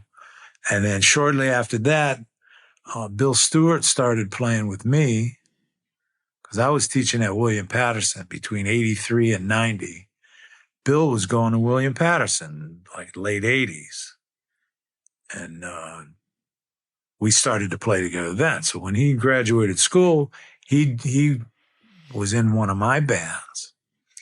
And I remember playing at a club called Visiones and calling John and say, hey, man, you better come down and hear this young man. And John came down, and Bill's been playing with him ever since. That was around 1990, 91. Bill's on my first Blue Note record, Landmarks. We were playing a lot together back then and still do today, you know. But so that first group was with John Riley and Anthony. And then Mark Johnson joined the band on bass with John also. And then Bill Stewart and Dennis Irwin came on bass. And there's a bunch of documents of that, of those quartets. One with Mark, one with, and a couple with Dennis. Yeah. So the touring was fantastic, man, because we developed a deep repertoire, lots of tunes, mostly John's, all of John's originals. Every now and then we might play a famous tune. I don't call them standards. It's a famous tune. Famous tune. We might play something Miles played or something, you know. And you also end up playing with Jack DeJohnette for years. I remember I saw you somewhat recently, several years ago, with Jack when you had an ensemble. It was you and Esperanza and Jack and I think Leo. Right. The Spring Quartet. Yeah, Leo Genovese on piano. The Spring Quartet. That was so fresh and happening, man. And we were together for a couple of years there and toured a lot and never documented something for a record, but there's some live stuff on YouTube and there's documents and Jack has them really in his library. What's your relationship like with Jack DeJohnette? Well, you know what, man? He's one of the most beautiful, humble cats that offers so much in the music and in his whole personality. I just was hanging out with him kind of recently, and he's a treasure, man, to be around. And, you know, I mean, I first heard him the first time I was in a room with him was at the Jazz Workshop in Boston, 1971. I was going to Berklee, and he came with Miles, that record, Live Evil. You know that record? Mm-hmm. Oh, yeah. That just came out. The record was on the wall. And Carmen Castaldi and I went to hear Miles. And we go into the workshop, and it's packed. Small place, right? Famous place in Boston. There's one table with two chairs in the front, right at the stage. We see that table, we just go to it. We don't ask anybody any questions, nothing. We go, boom, right to that table. Miles's wah-wah pedal is right in front of me at the floor. Jack's bass drum is like 2 feet away, right there, you know. Keith Jarrett's in the band, who's playing like double keyboard. He's got one hand on a Fender Rhodes. He's got another hand on another keyboard. Michael Henderson on bass. Gary Bartz on saxophone. Don Elias also playing congas and things. That was the first time I was in a room with Miles. Wow. No, that was so powerful. And Jack is in his bare chest. He's in his bare chest. He's got some jeans on.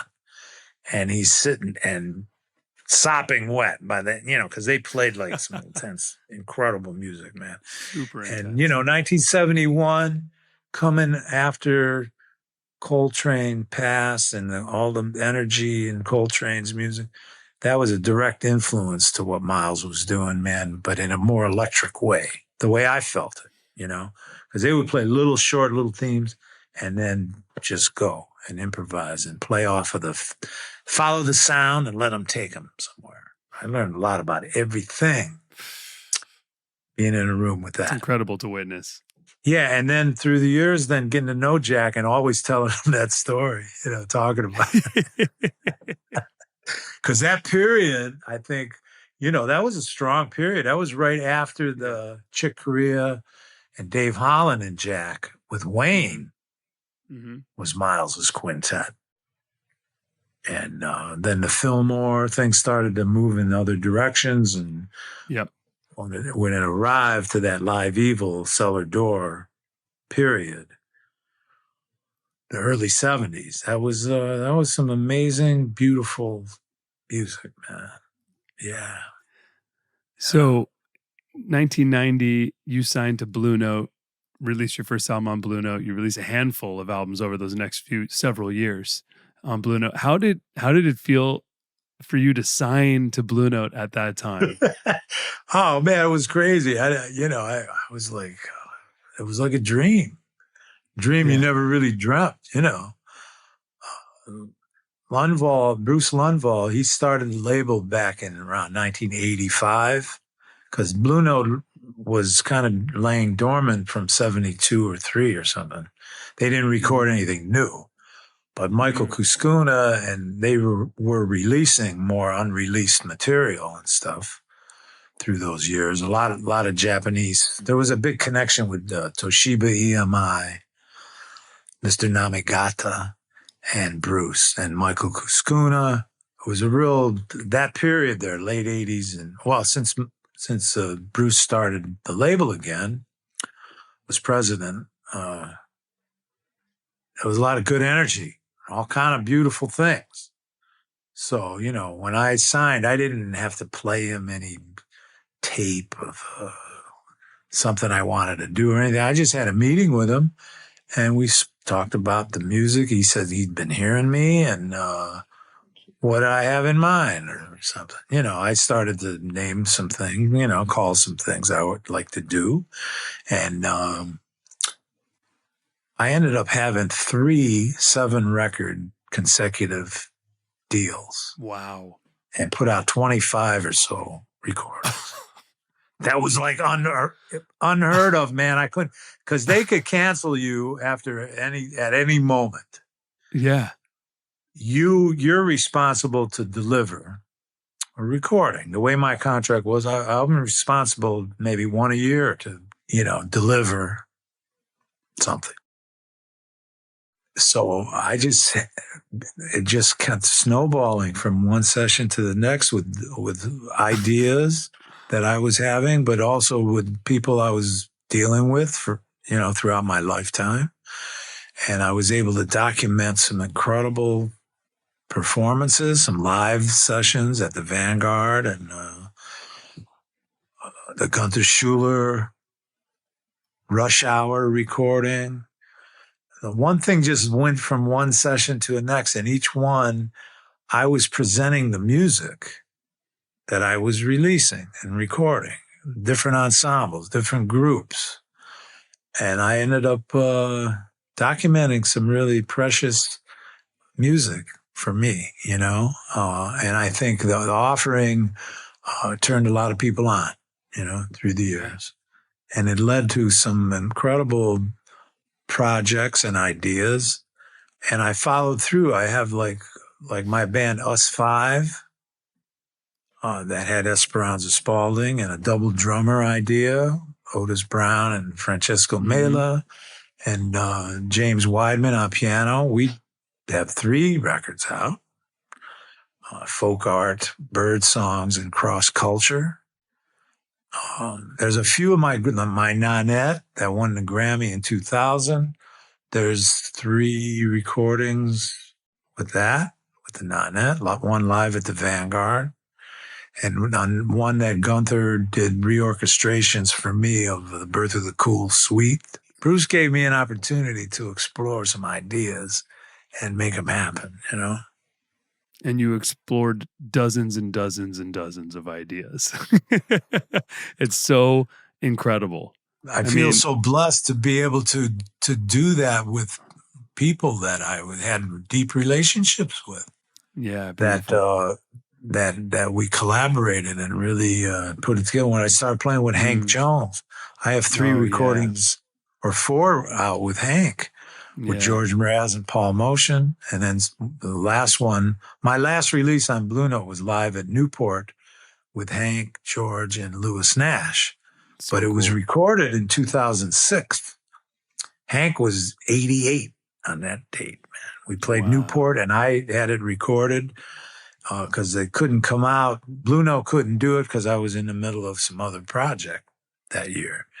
So I had it in the can. Bruce loved it. And that's one of the ones that Don Was released. Oh, yeah. When Don came on the scene, there's 2 or 3 on Blue Note that came out with Don as the president after Bruce retired, you know. So the Joe Lovano Nonette, the 52nd Street Themes album wins the Grammy for Best Large Jazz Ensemble Album. Such a beautiful album. I love If You Could See Me Now so much, such a beautiful track. How did it feel to win that Grammy? Well, it was amazing to have that embrace like that, man. You know, the first nomination I had was Tenor Legacy. Maybe it was 94 or 5 or something like that. So we went to the Grammys a handful of times with other nominations before that, you know, which was always so beautiful and fun, you know. And I think VSOP won that first year. So I always say, well, I don't mind coming in second to Herbie and Wayne and Freddie Hubbard and, you know, Tony and Ron, you know. But I don't know, you know, the Grammys and that whole, the whole process of it and the embrace of all the peoples and is beautiful, man, to arrive to that point, to be recognized and taken seriously, you know. Because once you're nominated, anybody could really take the trophy home or the Grammy home, you know. But like the whole process there is incredible. I had a chance to play one time also at the Grammys with Billy Hart and Robert Glasper, Nathan East on bass. You know, that was fun. Yeah. And I ended up playing on a handful of recordings that got Grammys. Charlie Haden, the record Nocturne. And the last was Tony Bennett and Lady Gaga, Cheek to Cheek, that Tony called me to play on some tracks. I guess that was the last one I was on that was Grammy winner. But I consider just to be involved, the whole thing is beautiful. It's amazing. So I would love to ask you about Saxophone Summit. And the first edition with Michael Brecker and Dave Liebman, and then the second edition after Brecker's passing with Ravi Coltrane. Like, how did the Saxophone Summit come together, and how was that organized? Well, you know, I guess we formed around 1999, and Dave Liebman wanted to put a group together that would make a statement about the later period Coltrane's music, from the Meditations period, you know? And Mike and Dave had been playing together since the late 60s and early 70s, a lot. And from when I moved to New York, I got really friendly with Dave and was playing with him. And I had never really played with Mike until we put this group together. So that energy and that idea, the concept behind it, was what the focus was. And the rhythm section with Phil Markowitz on piano. Him and Dave really had a close relationship, and harmonically and otherwise, man. They would really live in the same world of harmony, you know. Rufus Reed played with us also, but Cecil McBee was in the band.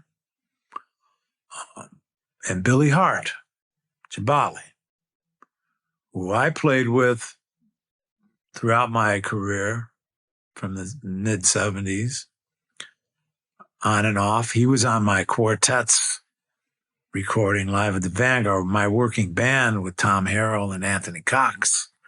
We played a lot together, that quartet. And I just played with him recently with Christian McBride for one of Christian's jazz schoolhouse, the kids, jazz kids in New Jersey. This program that Christian leads, you know. We were all there doing little workshops, and then we played some together, you know. But yeah, Billy Hart, man, also one of the most creative, amazing drummers. I heard it with Wandishi, with Herbie Hancock's band, you know. If you were to ask me what my 3 favorite Joe Lovano projects are, I would say Us 5 Folk Art is one of them, probably number 1 for me. Number 2 is probably Symphonica. I love that symphonic album so much. Michael Abeni orchestrations. And then the third one is Skolohofo. Got to.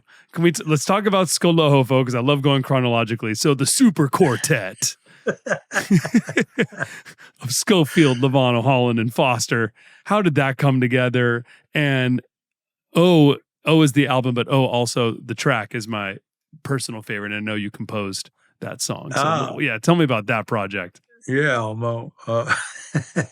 You know, that just came together from John and I playing together a lot, playing in his band, and then collaborating and co-leading groups together. And then this idea just, I don't know, man, it kind of came out of the blue. And the hookup with Dave and Al, who we just lost, you know, Al Foster, man, another one of the most masterful drummers and musicians in jazz, you know. Yeah. There was a lot of magic in that group because there was a clearness in the delivery of the music, man. There was a message. When Al played, he was sending messages, and so does Dave. And we all are sending messages in our melody and rhythm. And yeah, we rehearsed here. Really? And when Al set up his drum, he sets up with these different angles and things, right? His tom-tom and floor tom. And he plays with both ends of the sticks, and he does cymbals are at a certain angle. And I left the drum set up like that for months and months, and tried to sit at them and feel what Al was exploring. You know, the way of especially playing both ends of the stick. You know, on the cymbals and toms and stuff. But, you know, that group just came together so naturally, and we started to tour, and we played in Europe and did some things, and then did that date, you know, played some gigs around New York. And, of course, everyone's a leader, so we couldn't really sustain the band past a certain point. But there was 2 or 3 years where we were hitting on it. It was beautiful, you know. Oh. Just like the group with Mike, you know, you're talking about the Saxophone Summit, you know, with Mike, we played at Birdland every year and really got close with each other, man, and toured Europe and, you know, until Mike, you know, developed this this disease that took him out, Yeah. we were playing together. Some of his last gigs were with us at Birdland around 2005, maybe. And we played Newport and did the first big blood drive in Mike's honor, in his name. I think Josh Redman might have played with us at Newport that year. Nice. So the band really sustained for a while after Mike passed, and Ravi joined us. And then the last formation around 2017 was Greg Osby. He was in the band. We did one date with Greg for Enja, but it's hard to find, street talk. But the band with Ravi, we toured and played and recorded also. So that the group really focus was later period Coltrane as a springboard into our own compositions. But we tried to find a spirit of improvisation together that was real organic, not digital. Yeah. Really organic and acoustic. How do you approach writing songs with different collaborators? Like, does your approach change per collaboration? When we wrote for that band, Mike wrote, I wrote, and Dave, Phil, we each brought in compositions for all those dates. Cecil McBee, Billy Hart, his tunes. And then with Ravi, the same way.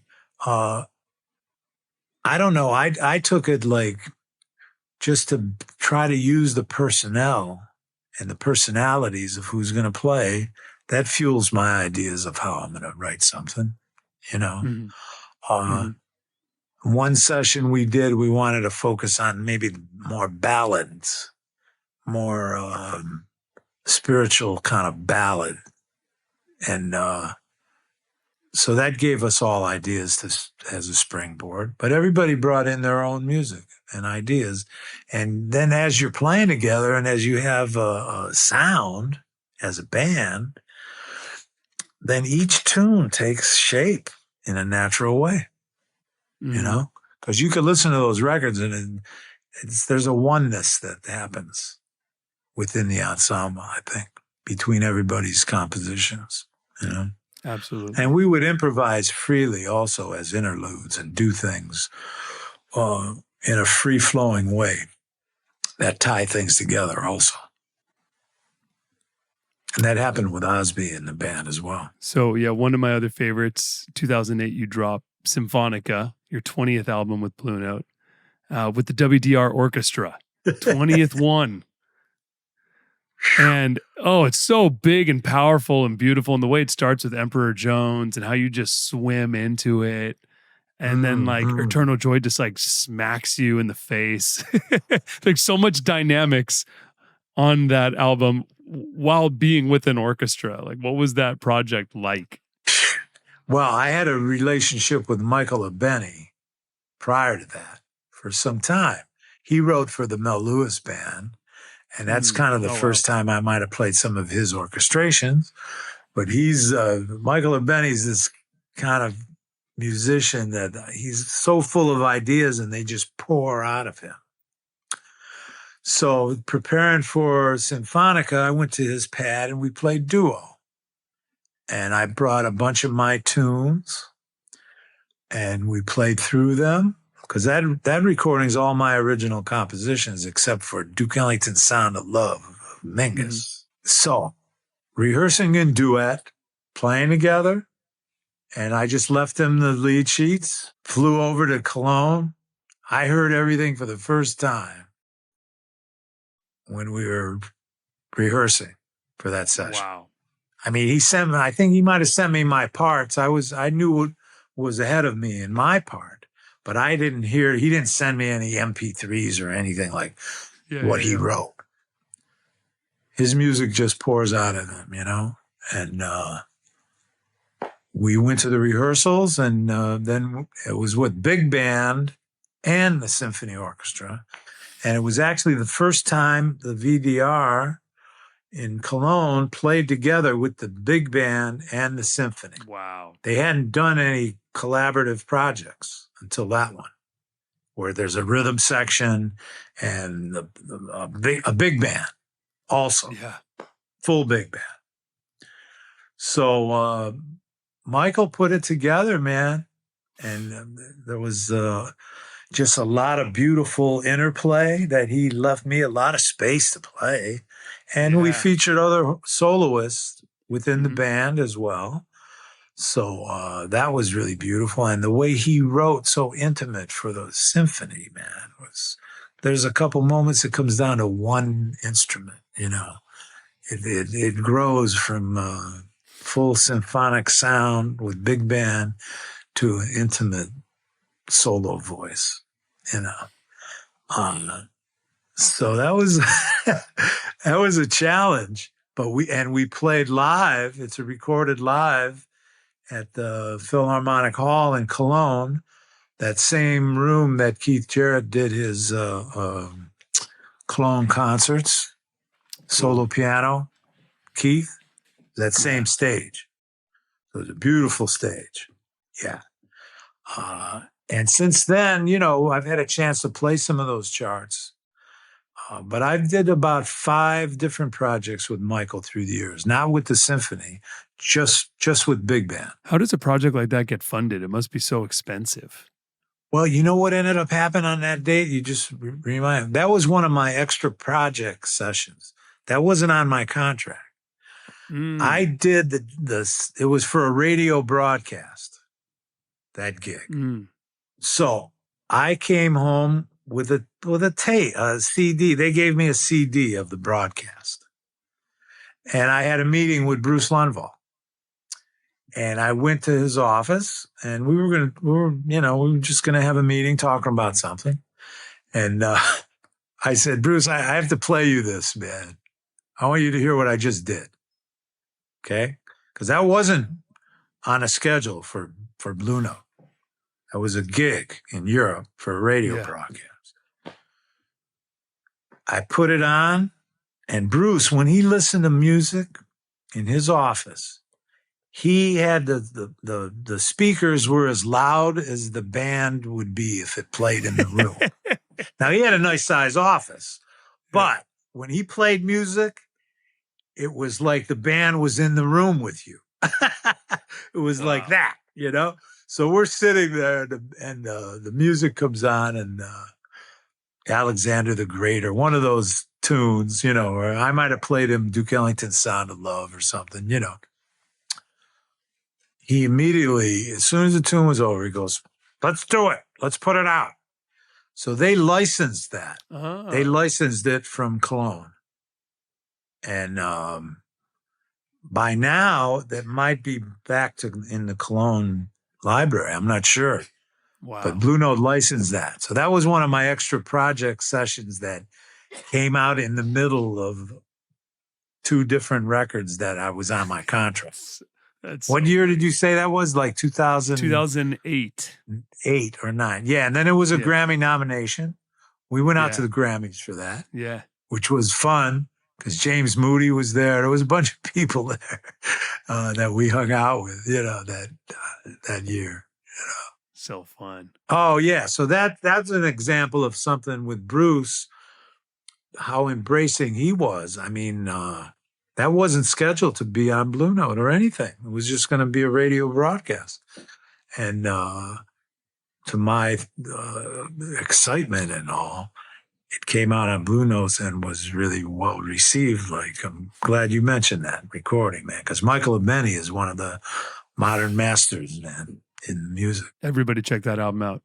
It's amazing. It's so gorgeous and it's so powerful. And I mean, and the way, and just your tone always stands out. Like when I think about you, it's like you have such a distinct tone that everyone obviously resonates with and loves so much. And but the way that you shine with the whole orchestra, big band behind you is just beautiful. It's amazing. Oh, yeah. Thank you, man. Of course, man. So then, of course, with me being a drummer, of course, I'm going to love Us Five because you got 2 drummers in the quintet. So Right. how was this a vision of yours? Were you like, I want stereo drums, I want them passing fills to each other? How did that come together? And of course, you have Esperanza Spalding in that quintet with James Weedman and the drummers are Francisco Mela and Otis Brown, amazing drummers. And I saw Us Five play. I'm so excited I saw that ensemble. So how did that come together? What were you thinking to have two drummers? Well, I mean, I kind of grew up with hearing some recordings that had two drummers.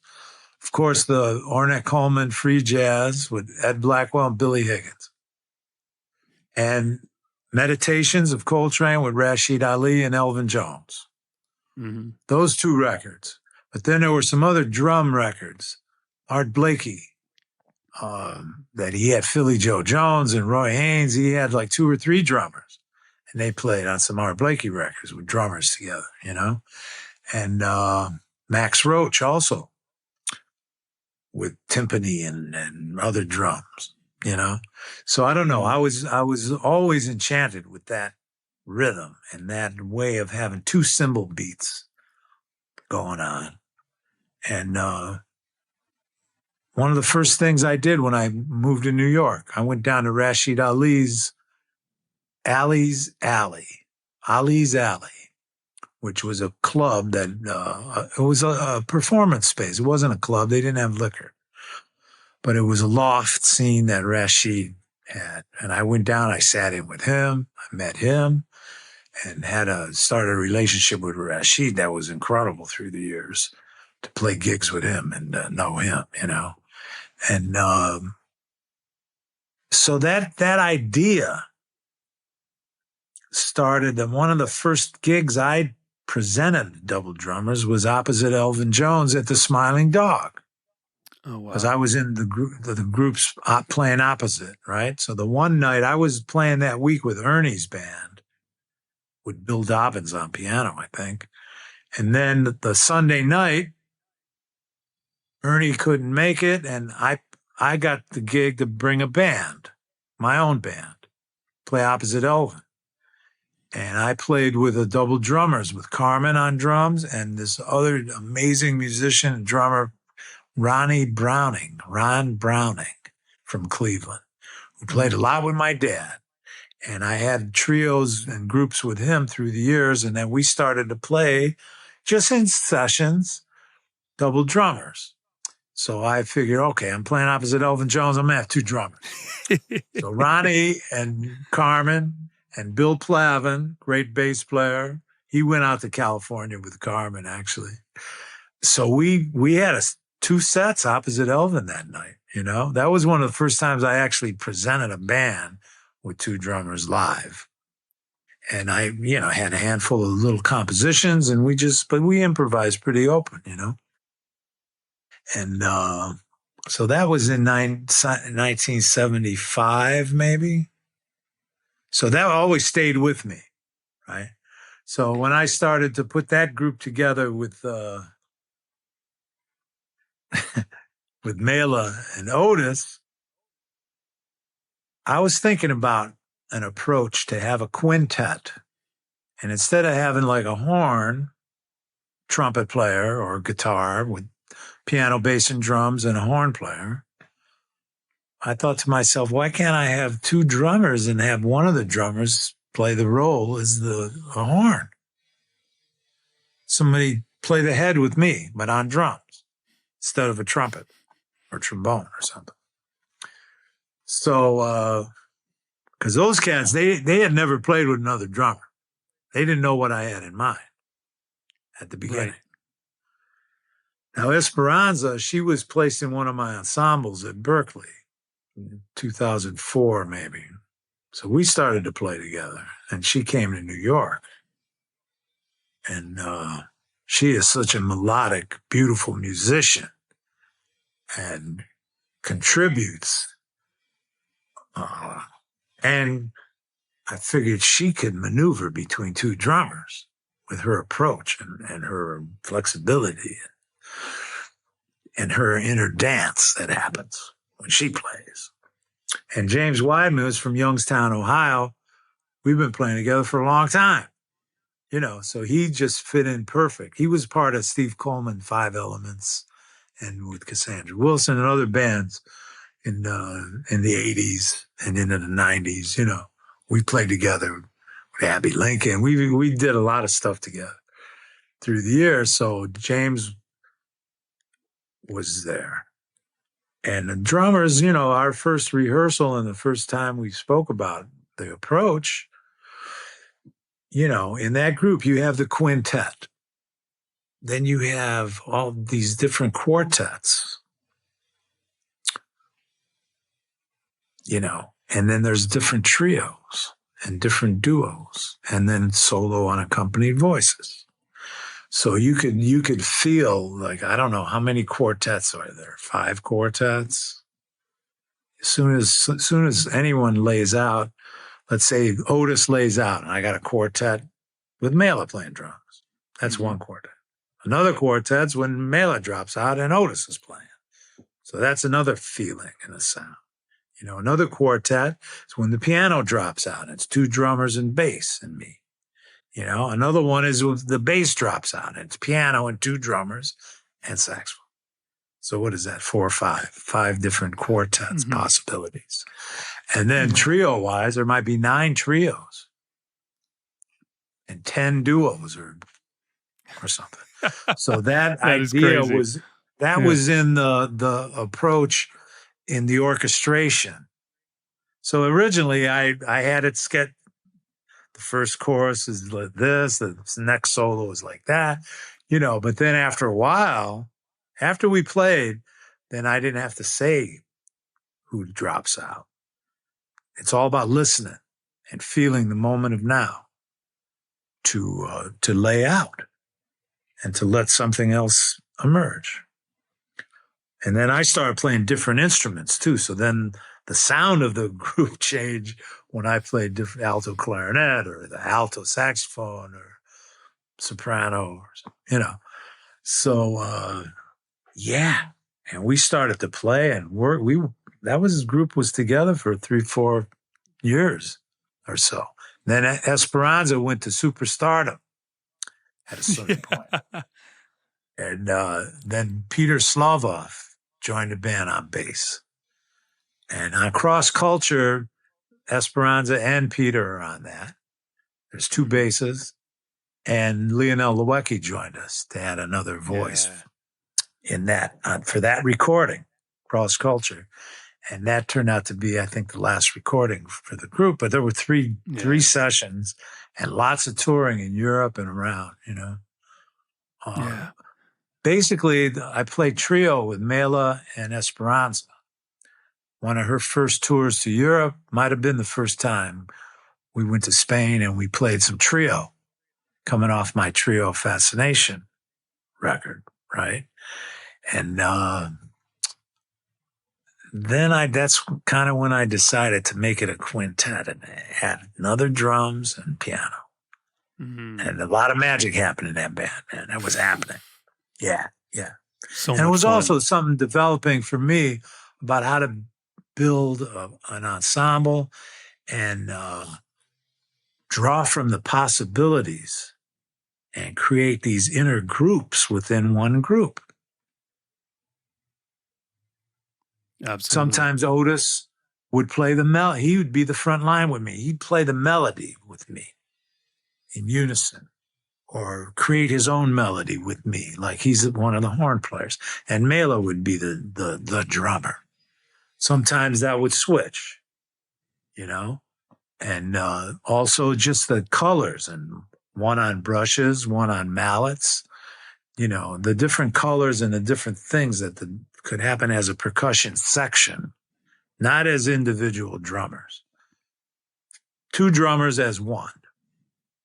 So that was a big idea about how to play. Because at the beginning, they didn't really know how to approach it because they hadn't listened. They didn't grow up listening to Blackwell and Billy Higgins playing together. Yeah. You know, they heard it, but I really heard it in another kind of way, you know, through Ornette Coleman's music. It's also difficult for a drummer, for someone to slide into somebody else's tempo exactly and having it be Right. seamless. Very difficult. But like, why play the same tempo? Yeah. You have like all these polyrhythms and all these possibilities to happen. Like in my new band, my Paramount Quartet, which we have a release on ECM that's coming in April 2026, with Will Calhoun on drums, Santi Debriana, and Julian Lage. We're, the music I'm putting together, and we're trying to develop a way of playing together in a real polytonal, polyrhythmic exploration in that group. Love that group. I just saw you at the Bowl with that group. It was amazing. Yeah, that's been so fun, man. We've been touring and doing some things, and just played the Vanguard in August, and we're going to play again next August also. And that group has a sound, and that just came together right away. But the approach and the tunes that I'm writing and bringing in for that group opens the door for us to explore ways of playing, as well as playing, the conventional way: drums, guitar, and bass, and saxophone. We could do that. Anybody could do that. But to actually create some polytonal music in a polyrhythmic way that swings and hits a groove, it's a lot of fun. I think it unfolds for the audience too. That's the one thing I learned with us five. Every time we played, they watched us and listened to us as the music was unfolding. And that became part of the presentation also. How we played together when cats dropped out, and, because we're kind of doing that with this quartet also. Yeah. Breaking down into different ensembles within the ensemble. So to go back to Esperanza with the Us Five Quintet and everything, but so even before that, how did you meet her? Did you meet her at Berklee? She was placed in my ensemble. Yeah, tell me about that. Yeah, my first day was 9/11. And it was after, when Gary called me to be the first first one to accept the chair, someone had given an endowment to the school, in his name. We had played together with Pablo Zeglar, pianist, who was Astor Piazzolla's conductor and pianist. We did this Carnegie Hall concert of Pablo's music with a whole host of dancers and folks from Argentina. And Gary and I played together. And shortly after that is when this all happened with this endowment, So I was free to have a recital class when we put the curriculum together, to have a recital class and two ensembles, one playing famous music and one playing soon-to-be famous music, right? Like everyone had to bring in original music to play. And I would bring some of my tunes too, Anyway, Esperanza was placed in one of my ensembles. There were other folks that auditioned people in the performance department. So she just showed up in my ensemble. And right from the first tune we played, man, she had an approach that was melodic, and the way she harmonized and played through the music was happening. So right away from the first tune, we built a sound together and a relationship, because I play in all my ensembles too. And the particular one she was in, I think might have been playing the famous music. So I was bringing in Charles Mingus and, Coltrane and Thelonious Monk's music. And so we explored a lot of different composers. And that was the beginning. And then that went on for a moment. And then she graduated and moved to New York. And that was when I felt like we started to play together, you know? Yeah. And we went to Europe. And I remember there was one trio gig one of the first trio gigs, Roger Brown became president of the school. And that was right around then, 2004 maybe. So they asked me to play at his inauguration or whatever that is. when he got the gig. Yeah. It was at someone's house, one of the trustees' house. And they had a big sushi party and introducing, he was meeting all these folks for the first time. Roger Brown, who was a drummer also. Mm-hmm. So he took over from Lee Burke, who was president from the Burke family that started Berklee. He was the son of Lawrence Burke. So anyway, I said, okay. And so I played a trio with Mela and Esperanza. We played at the party. So that was the first time we played a gig together. It was, not a gig, but we played like an afternoon little hit in a driveway. There were all seats on the driveway. We were like in front of the garage in a beautiful setting, Yeah.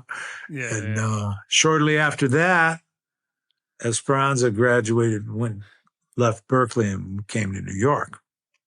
That's when we started to really play together. Us five just kind of came together from the trio. I want to talk about Prince. So Prince played those shows at the Forum when he did 21 nights at the Forum. And you and Esperanza supported him on that. Was that you and Esperanza as a duo? No. Esperanza they called her to put a band together to play open for Prince. And Prince loved Esperanza. He heard her and really embraced her, And so Esperanza called me to make the gig with Terry Lynn, Roy Angry, right? On keyboards. Oh, Ray Angry. Ray Angry on keyboards, and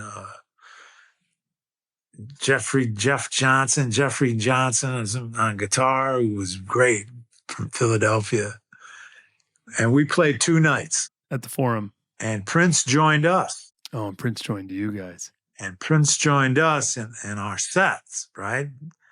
And then he invited us to his pad to have a breakfast and a jam session after the second night. So we went to his pad, and Roy Hargrove showed up at our gig too. And Roy came and hung out, and we all played together. And Sheila E. and Prince's band and our band, Esperanza's group. So that was an amazing, beautiful couple days, man. Having Prince's embrace like that. And then he would come around in Minneapolis when we played with Scofield at the Dakota. He came to hear us. And then he came to hear the Spring Quartet. The Spring Quartet played at Jazz at Lincoln Center. And Prince showed up there also, which was great. Because Jack really... Jack lit up when Prince showed up in the dressing room in the back. He was excited to meet Prince, and have a little hang moment with him, What was the Prince party like at his house? You went to 3121, I believe, like the LA house at the moment. Like, what was that like? Well, it was a big place that there was a car. I remember a motorcycle as we walked through to get to I think the room we ended up playing in was down an elevator. There was a big painting of Miles on the wall and a stage with all kind of instruments and things. But walking through his pad, you'd turn a corner, there would be a cello sitting there. And then you'd see a trombone and a saxophone and instruments everywhere. Drums. There was a car in there, big motorcycle. Just having visions of walking from the kitchen through the house, you know. Yeah, it was amazing. It was kind of crazy. Wow. Then we got to the room where we played, and it was a big open room that he probably used to record or do stuff there. But I just remember a big painting of Miles, but like a long painting with the trumpet, Miles's head and then the trumpet. But, you know, maybe 4 feet long or something. Big painting of Miles. Yeah. And then we just improvised and played. He was playing keyboards and setting up little vamps and different things. And we just kind of played free and open, but created some music together, you know? Yeah. I would have loved to have heard that. That was fun. So you are known for shepherding young talent. Of course, Esperanza is an example, but you've done it with so many people. Right now you have Julian Lage playing with you. Like you have your finger on the pulse always of the next generation. How are you a good mentor to them? Like what's your approach in mentoring and helping lead and the importance of that? Thank you for that question. It's something that I guess from studying with Gary Burton and studying with some folks early on at Berklee and how they were. Gary would come in with music that he was playing and recording and doing things, creating within. So I try to do that, you know, to bring in concepts and original music and ideas about improvisation. And it's all about sharing the blessings of where you've been. So I reach way back and talk about the process of listening and developing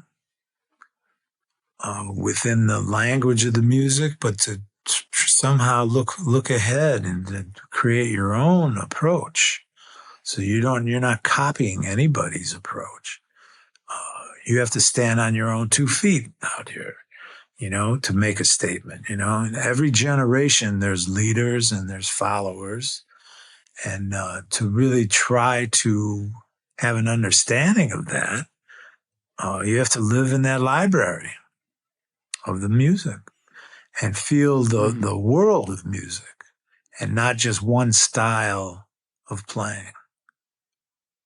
You know, I think that is what keeps me inspired. And when I go and do forum classes and speak on these things, I usually play some unaccompanied music and on the saxophone and follow the sound and not have something that programmed that I repeat, just like intervals, and trying to find that melody in your heart and the rhythm spirit that you have in your body, you know, and try to develop a sound that is all encompassing about approach, your articulation, your rhythm, the dynamics, the speed of the air. There's a lot of elements that come into playing one note, you know. So that's what keeps me inspired and enthusiastic about sharing those blessings. And also talking about people that I've played with in my life and how they influence me, and somehow to have an understanding that you have to project, you have to reflect and project always at the same time, you know? And like this interview, we've touched on a bunch of that, you know, like for me, hearing certain people and them giving me ideas and direction. And then some years later, I find myself playing with those same folks, you know, like what happened with the Thad Jones, Mel Lewis band, what happened with Paul Motian and Charlie Haden. You know, you hear people that inspire you. They're inspired and they're inspiring. And trying to project that, you know, from the place of like, I don't consider like you being a teacher, but you're trying to speak on things that you live with in your heart about playing music together. Mm-hmm. And to also have that, you know, big open approach. So you're not tied into one stylistic way of playing or into one stylistic way of playing like someone else did, someone else played. To take it, you know, it's like someone asked me at one time about, playing with Mike Brecker in the Saxophone Summit and how ferocious Mike would be and what he would do. How did you follow that? How did you how did you follow Mike? I said, well, I was listening to him while he was playing, but then when he stopped, I had to deal with Billy Hart. I had to deal with Mike. He played already. Now I have to play. So I'm dealing with the rhythm section just like he was. Now, Billy Hart fuels your fire, you know, the fire in the music. And he played a certain way with Mike. With me, he played another kind of way. Mm. But, you know, you're dealing with ideas and your ideas. I don't have to deal with Mike. He just played his ideas. I'm not going to try to play his ideas. That's not how you play. Yeah. But I hear a lot of folks through the years and today as well that try to play someone else's ideas. And it's not happening. It's stiff. Yeah. It's like, I don't know. It's not from the heart. It's from maybe too much head or something, you know? But you can't live in someone else's shoes, man. You got to get yourself together. You got to get around your horn. You have to know about all 12 and all the different possibilities. Every tempo is in every tempo. You know, whatever tempo you're in, all other tempos are in that tempo, in that beat. And on every note, you're in all 12 keys and on just one note, how that harmonizes. You know? So from my experiences playing with folks in different directions, different concepts, I just try to execute what I'm trying to get together. I feel I'm just scratching the surface too, you know. It's funny. I love that. I'll never forget one day I was backstage at the Hollywood Bowl with you, watching you play. We had just watched you play, and I brought my friend Sergio, who is a sax player, Sergio Flores, really talented guy, and he was so excited to meet you. He had like a Saxophone Summit poster on his wall growing up. Oh, wow. And he was so excited to meet you. I brought him backstage and introduced him to you, and he said, he's like, hey, Joe, like, it's so great to meet you. I'm like, I'm practicing every single day. You know, I want to be as good as you one day. And you looked at him and you said, you're like, oh, nice to meet you, Sergio. I'm practicing every day too. Like, I'm still getting better. He was like, oh. Well, I don't know if I said I'm getting better, but I'm working. No, you didn't say that because you would never say that. But it was like when you were like, I'm practicing every day too. I think him and I took it as like, oh man, Joe's still getting better. He's still doing it. And that was so inspiring to me, actually, because I think especially when you're a young musician, a lot of young musicians get to a point where they think they're like, oh, okay, I'm super talented at this moment or whatever. You get your ignorance. You have to have confidence. You have to have confidence and believe in yourself for sure. That's very important, man. It impacted me and him so much because it was like, oh yeah, this journey of being a musician never stops. Like you're never done chasing and following the journey of like, how do I get better? How do I hit this next level? How do I have a new approach to playing? What else can I explore? And to know like you still, even at that level that we looked up to you, are still pushing yourself, and then Herbie Hancock still pushing himself, like these people that we look up to that are, decades ahead of us, still exploring and still pushing, was very inspiring. Well, thanks, Elmo. And the whole thing about it is when you realize the different combinations of people you play with, everybody's your teacher. You try to fit in and find a sound together. Like in the Paramount group, we have a sound as a quartet that's different, with the way Will plays, with the way Santi Debriano plays, and Julian. Julian's approach is really vast. He's coming from all kind of places. And the thing about that group now, what I feel I'm really learning about is how to segue from tune to tune without calling a tune, when everyone has a deep repertoire of tunes they love to play and know, or things they know, whatever key you're in. If you're in a certain key, there's all kinds of things happening in that key. How to move out of the key into another key, and how to suggest a different composition. And all of a sudden you're in there, you're in it. And the tempo changes and the key changes and the melody, you're in another space. But when you play with, everybody has that idea in their concept and approach. A band like the Paramount Quartet, we could touch on those kinds of things, So but you got to relax, and you have to have your timing is what you're working on. So you're not working on technique, getting around your horn or doing anything. You did that. You could play your horn. Now you got to play the music and follow the sound. So the things that I'm working on today are those things, and communicating and breathing. And in my last forum, just the other day at Berklee, somebody asked me, "Can you demonstrate how you play with space?" I was like, "Oh yeah, okay." So I started out with space. I didn't play anything. Then I played 2 notes. And then those 2 notes I answered, trying to rhyme what you play, with spaces in between. And I eventually started to play on some intervals that led me to Thelonious Monk's blues, Mysterioso.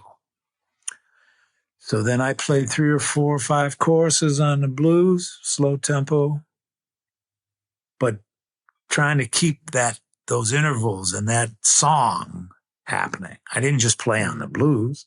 I played on Mysterioso and tried to breathe and leave spaces, and during my spaces, I'm hearing the rhythms. Nobody's hearing what I'm hearing, but in my spaces, I'm hearing things. I'm hearing the drums. I'm hearing the bass player, the bass line. I'm hearing syncopation. And so I tried to answer that question by really playing in a tempo that was moving, that everybody could feel, but not blowing on every note, feeling the silence. But there's time moving through that silence. And it's about timing then, and how you can phrase together and rhyme your phrases, And that kind of study is where I've been for a little while, and I'm starting to really realize how important that is. And when you listen to your favorite players, they all play like that. Whether it's Coltrane or Sonny Rollins, Wayne Shorter, Joe Henderson, Keith Jarrett, Chick, it's clear phrasing. Miles. And when you think about Frisell or Scofield or some cats, Brad Meldau, some folks that are on the scene right now that you go and sit and dig. Yeah. Every breath is in the music, You're in when you inhale and then when you exhale, how you play. Some cats hold their breath while they're playing. play guitar or saxophone too, and then blow until they run out of air. And then it's only notes. It's not as deep as music can be. It's like, okay, you know what it is, but what could it be? And that comes from breathing, I feel, and letting your ideas develop as you're playing, to construct in a free-flowing manner. I believe I heard you say that technique is expression. Would you expand on that? Well, I mean, your technique getting around your instrument is, that's a job. You have to work to get around your horn, and rhythmically, articulation. There's a lot of elements in developing on your instrument, but then expression is coming from your heart more. So to be expressive is the dynamics of your sound and your the way you breathe through a horn, to play with a wide range from a mezzo forte to triple forte and the triple pianissimo, to live in that much space of sound, that's when you start to get more expressive, I think, Like I remember sitting reading some music, big band, and it says, play with expression. It's like first couple times I was like, what do you mean? Play with expression. You got all these notes. You got to play those notes. And it said, play with expression. That made me realize, oh yeah, it's not just playing notes. It's not just playing those notes, man. How you play them is going to make a difference. The cat sitting next to me, the way he plays them is going to be different than the way I play them. So he's got his own expression that he's got to figure it out, And I think playing with Paul right from the beginning, that came through in my execution to him. He was hearing me not just play the song we were playing or the tune, not just playing the notes in that certain sequence. He was hearing me try to express those tones in a personal way. So I think I hope that kind of answers that question, but it's hard to put into words, Yeah. But you do it in your daily life, even if you're not a player, when you're talking to someone. If you're not happy with what's happening in the conversation, you're going to get more aggressive. You know what I mean? That's a way of expressing yourself, There's all kind of ways, and sometimes in the music, I hear a lot of real aggressive playing. I don't want to play aggressive like that. That's not how I feel. Someone else, yeah. And beautiful. There you go. And it might be called for certain kind of music, certain kind of tune or band or expression is many things, What is a piece of advice you would give to younger musicians about building a life in music, not just a career? Because you've done that so successfully. Well, you have to embrace all things. And to live a life in the music, you have to be versatile enough to work. You want to pay that phone bill. You have to do what you have to do. You might not be the kind of player that is a leader, like a Wayne Shorter type or something, But you have to develop a way of playing. So if you get called to play a Broadway show, you go and you do it and you play the best you can and you keep the gig, you hold on to the gig, Anyone could get hired to play once. To get called back, you have to have some passion about what you're doing in whatever direction. I just said Broadway show just as an example. Like living in New York City, there's a lot of cats, man, who are great players, that might not have the fortitude or the a way of developing as a leader, but they play in bands with folks, and to live a life in music, you got to find your direction and be with it, man. You have to believe in yourself, and there's so many different directions as a player, but a life in music means more than being a player, right? There's lots of way to live a life in music, man. As journalists or writers, different avenues that you could take, but you're still living in the world of music is the biggest blessing of all. There's a lot of cats making a living in the world of music that aren't players. They might be a copyist or something, or I don't know, a valet. Anything. A valet. Yeah, sure. Could be anything. Road manager. Someone that takes care of business. For sure. Managers, people that are really that you need. Musicians would not survive without these people. Yeah, different, like a publicist. If you're a publicist, you're in the world of music, man. You're living a life in the music, and you're sharing your abilities. It's all about the embrace of others too, man. For me to become a leader the way I have, the biggest joy is that I'm creating situations for folks. And that's why I like having different bands, because I have different bands with different peoples and different repertoire for each group. And it's amazing, to create situations for folks. Absolutely. Yeah. I like the things you're doing outside of just being a great drummer the way you are. You're opening a door for all kinds of things to happen for others, man. And that's the blessing.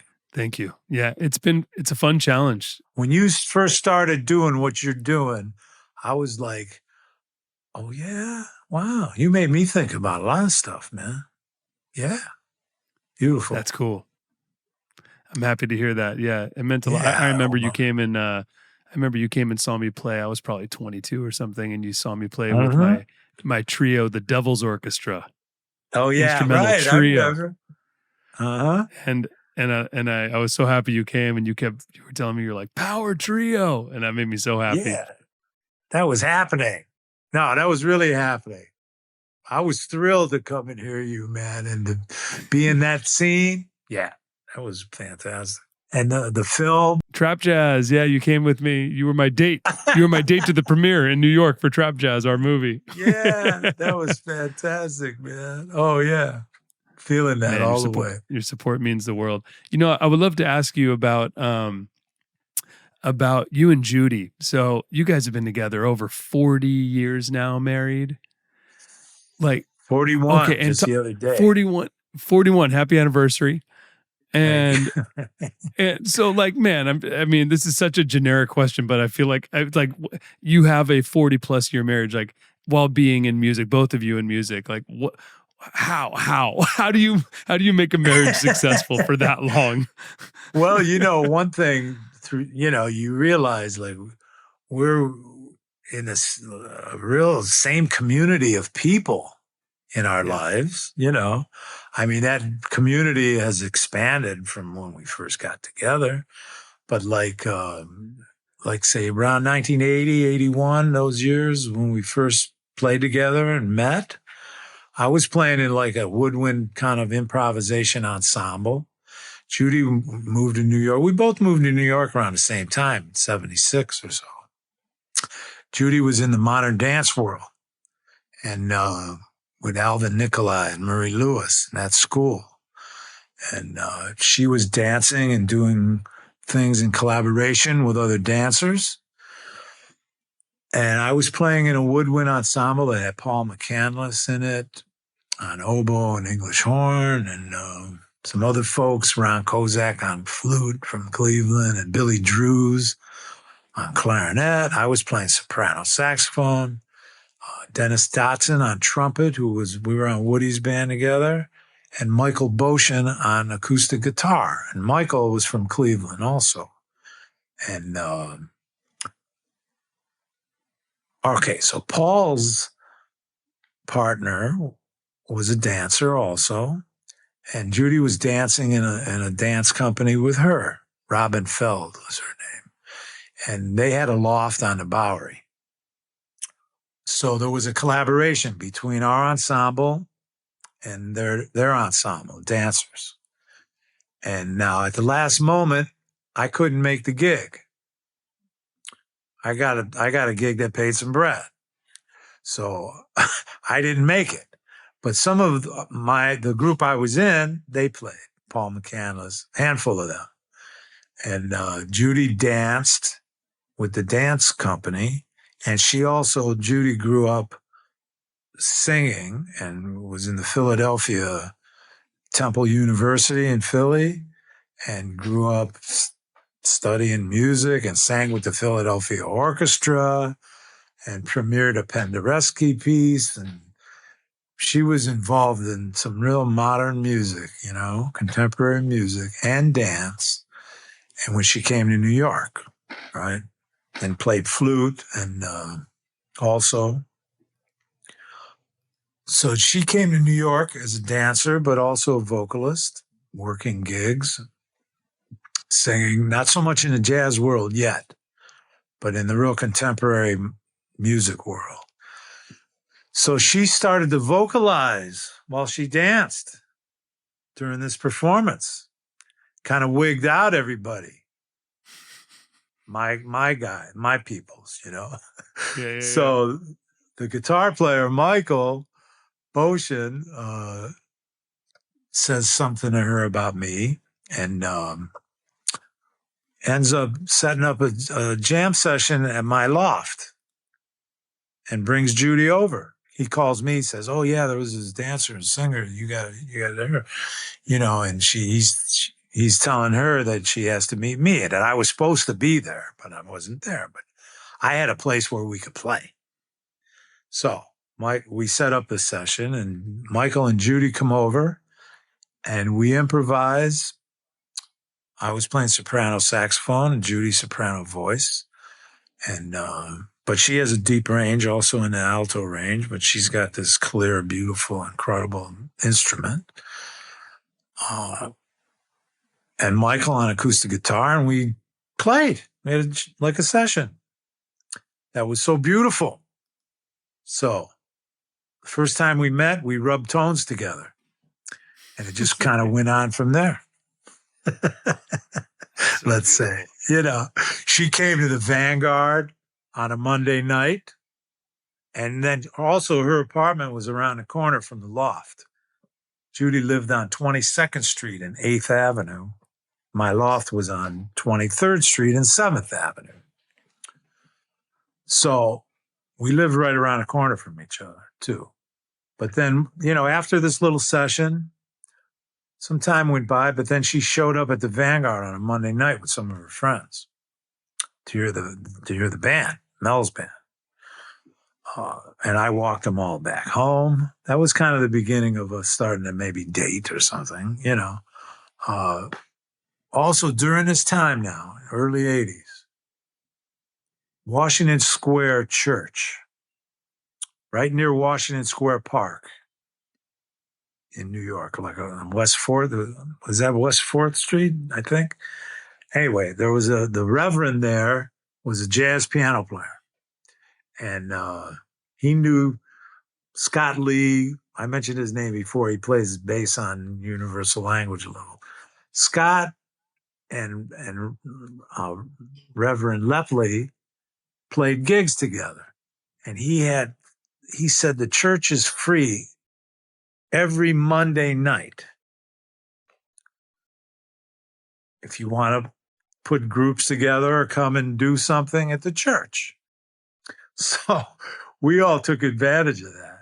Kenny Werner, myself, Judi,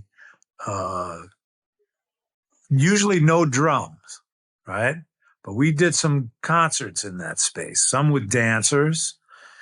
And around 9 o'clock, I would have to leave. 8:30, 9 o'clock, I would have to leave because it was a Monday night. I went over to play at the Vanguard. But at 8 o'clock or 7:30, when the concert would start, I would play the first hour or something. Anyway, we did bunches of concerts there, man. Billy Drew's. And then Joey Barron ended up playing some drums with us one time. He brought one cymbal and a snare drum. And so then we started having a little percussion. One concert, I remember, with 3 basses and some horns, a couple dancers, and we just put stuff together. It was like New York City trying to create a scene where people would come, like the Knitting Factory became later. Washington Square Church was a lot of gravity to that place, So that's when we first started really playing together. And then at my loft, and then Judi's featured on some of my recordings. Worlds live in Amiens, France. That was on a label called Label Blue. And I was playing there with the trio with Paul and Bill for the festival. And then the promoter of the festival gave me a night to do a live recording. So I put a group together, and since I was playing with Paul and Bill, they became part of my band for the gig. And I had Henri Texier on bass. Gary Valente came with Judi on trombone. Tim Hagen's on trumpet. They flew over. That was the first record with Judi, Worlds. That led to Universal Language, which was a similar thing, front line.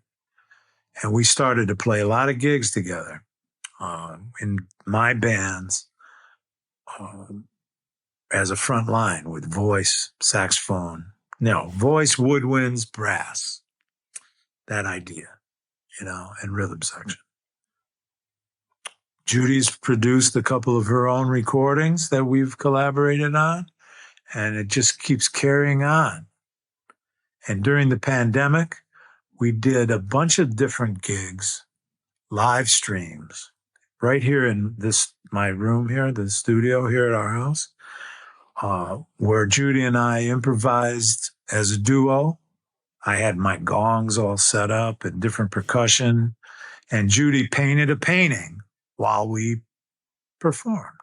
And the first gig was for Antonio Sanchez and Thana, Alexa. His wife. They did some live streams. They produced some live streams to raise bread for musicians around New York and different places. That might have been the first one we did during the pandemic. But then we did a handful of others. One for Danilo Perez and the Panama Festival to raise bread for the foundation in Panama.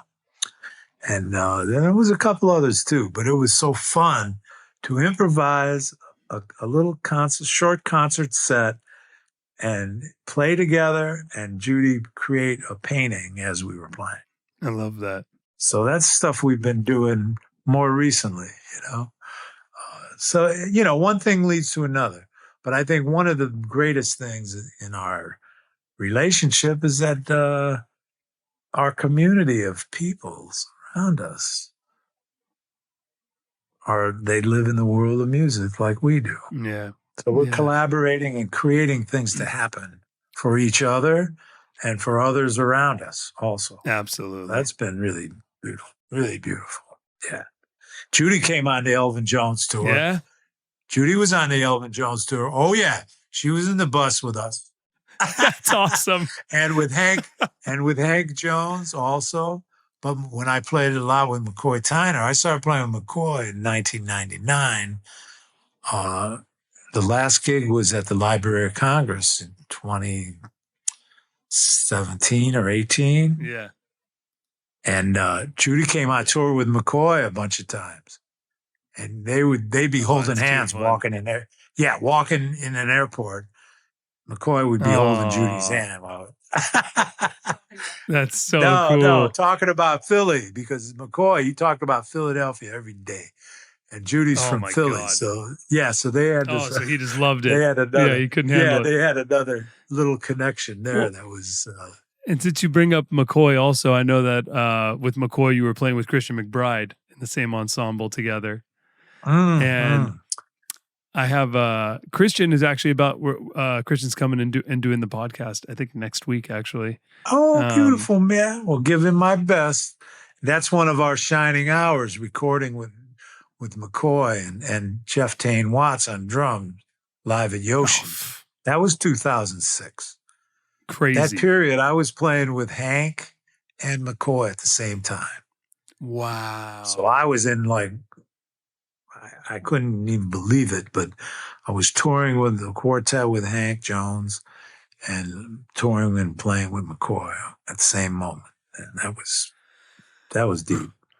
It's really hard to talk to you about like any one thing because there's like 100 things to dive into, and it's like, well, there's a lot of it's incredible. There's a lot of cross references and things, absolutely, throughout my whole lifetime and career that you realize like every one of them are a part of the journey, and it's all becomes a oneness, you know? Yeah. That week with Christian and Tane was really a special week, and I'm so happy it was documented. Yeah. I started playing with McCoy in 1999, and my first gigs were with Bobby Hutchison, Sharnette Moffett on bass, and Billy Higgins. Wow. And that quintet played a few different times, a couple of times throughout those 2 years, 99 and 2000 at Yoshi's. And then I started playing with McCoy with all kinds of different combinations of folks through the years. And the one with Christian and Tane was really special, man. Oh, my God. Yeah. Mm-hmm. All right, so I got a couple. I'm gonna some quicker questions for you. A little lightning ending round. So you've played like all the iconic jazz festivals.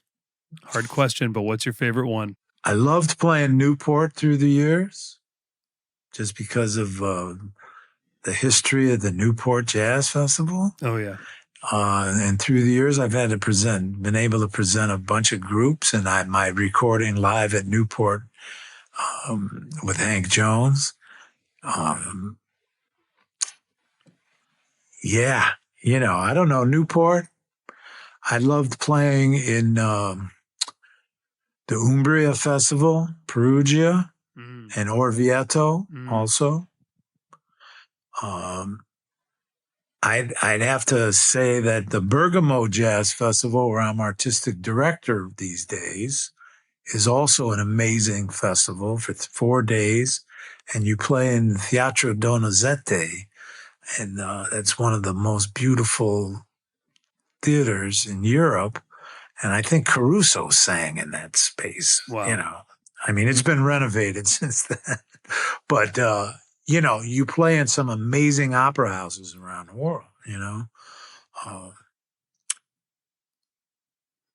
I got to go next. Montreux was year. always fun, but like somehow a little more commercial. But the Montreux Festival was also playing that festival. It was a deep, beautiful meaning there, to rise up to play that festival. And North Sea also, which is kind of crazy. A lot of people, there's a bunch of stages going on at the same time.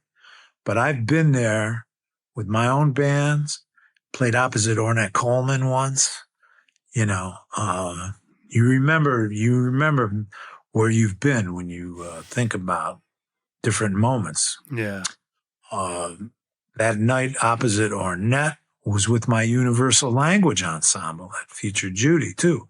And Jerry Allen was playing piano with Ornette during that period, The Baltica Festival, where I was artistic director one time and for a couple of years, and I had a chance to sit in and play with Ornette. Wow. That was amazing. And we played with the Saxophone Summit and with Scofield. That was a Scolohofo gig. I love it.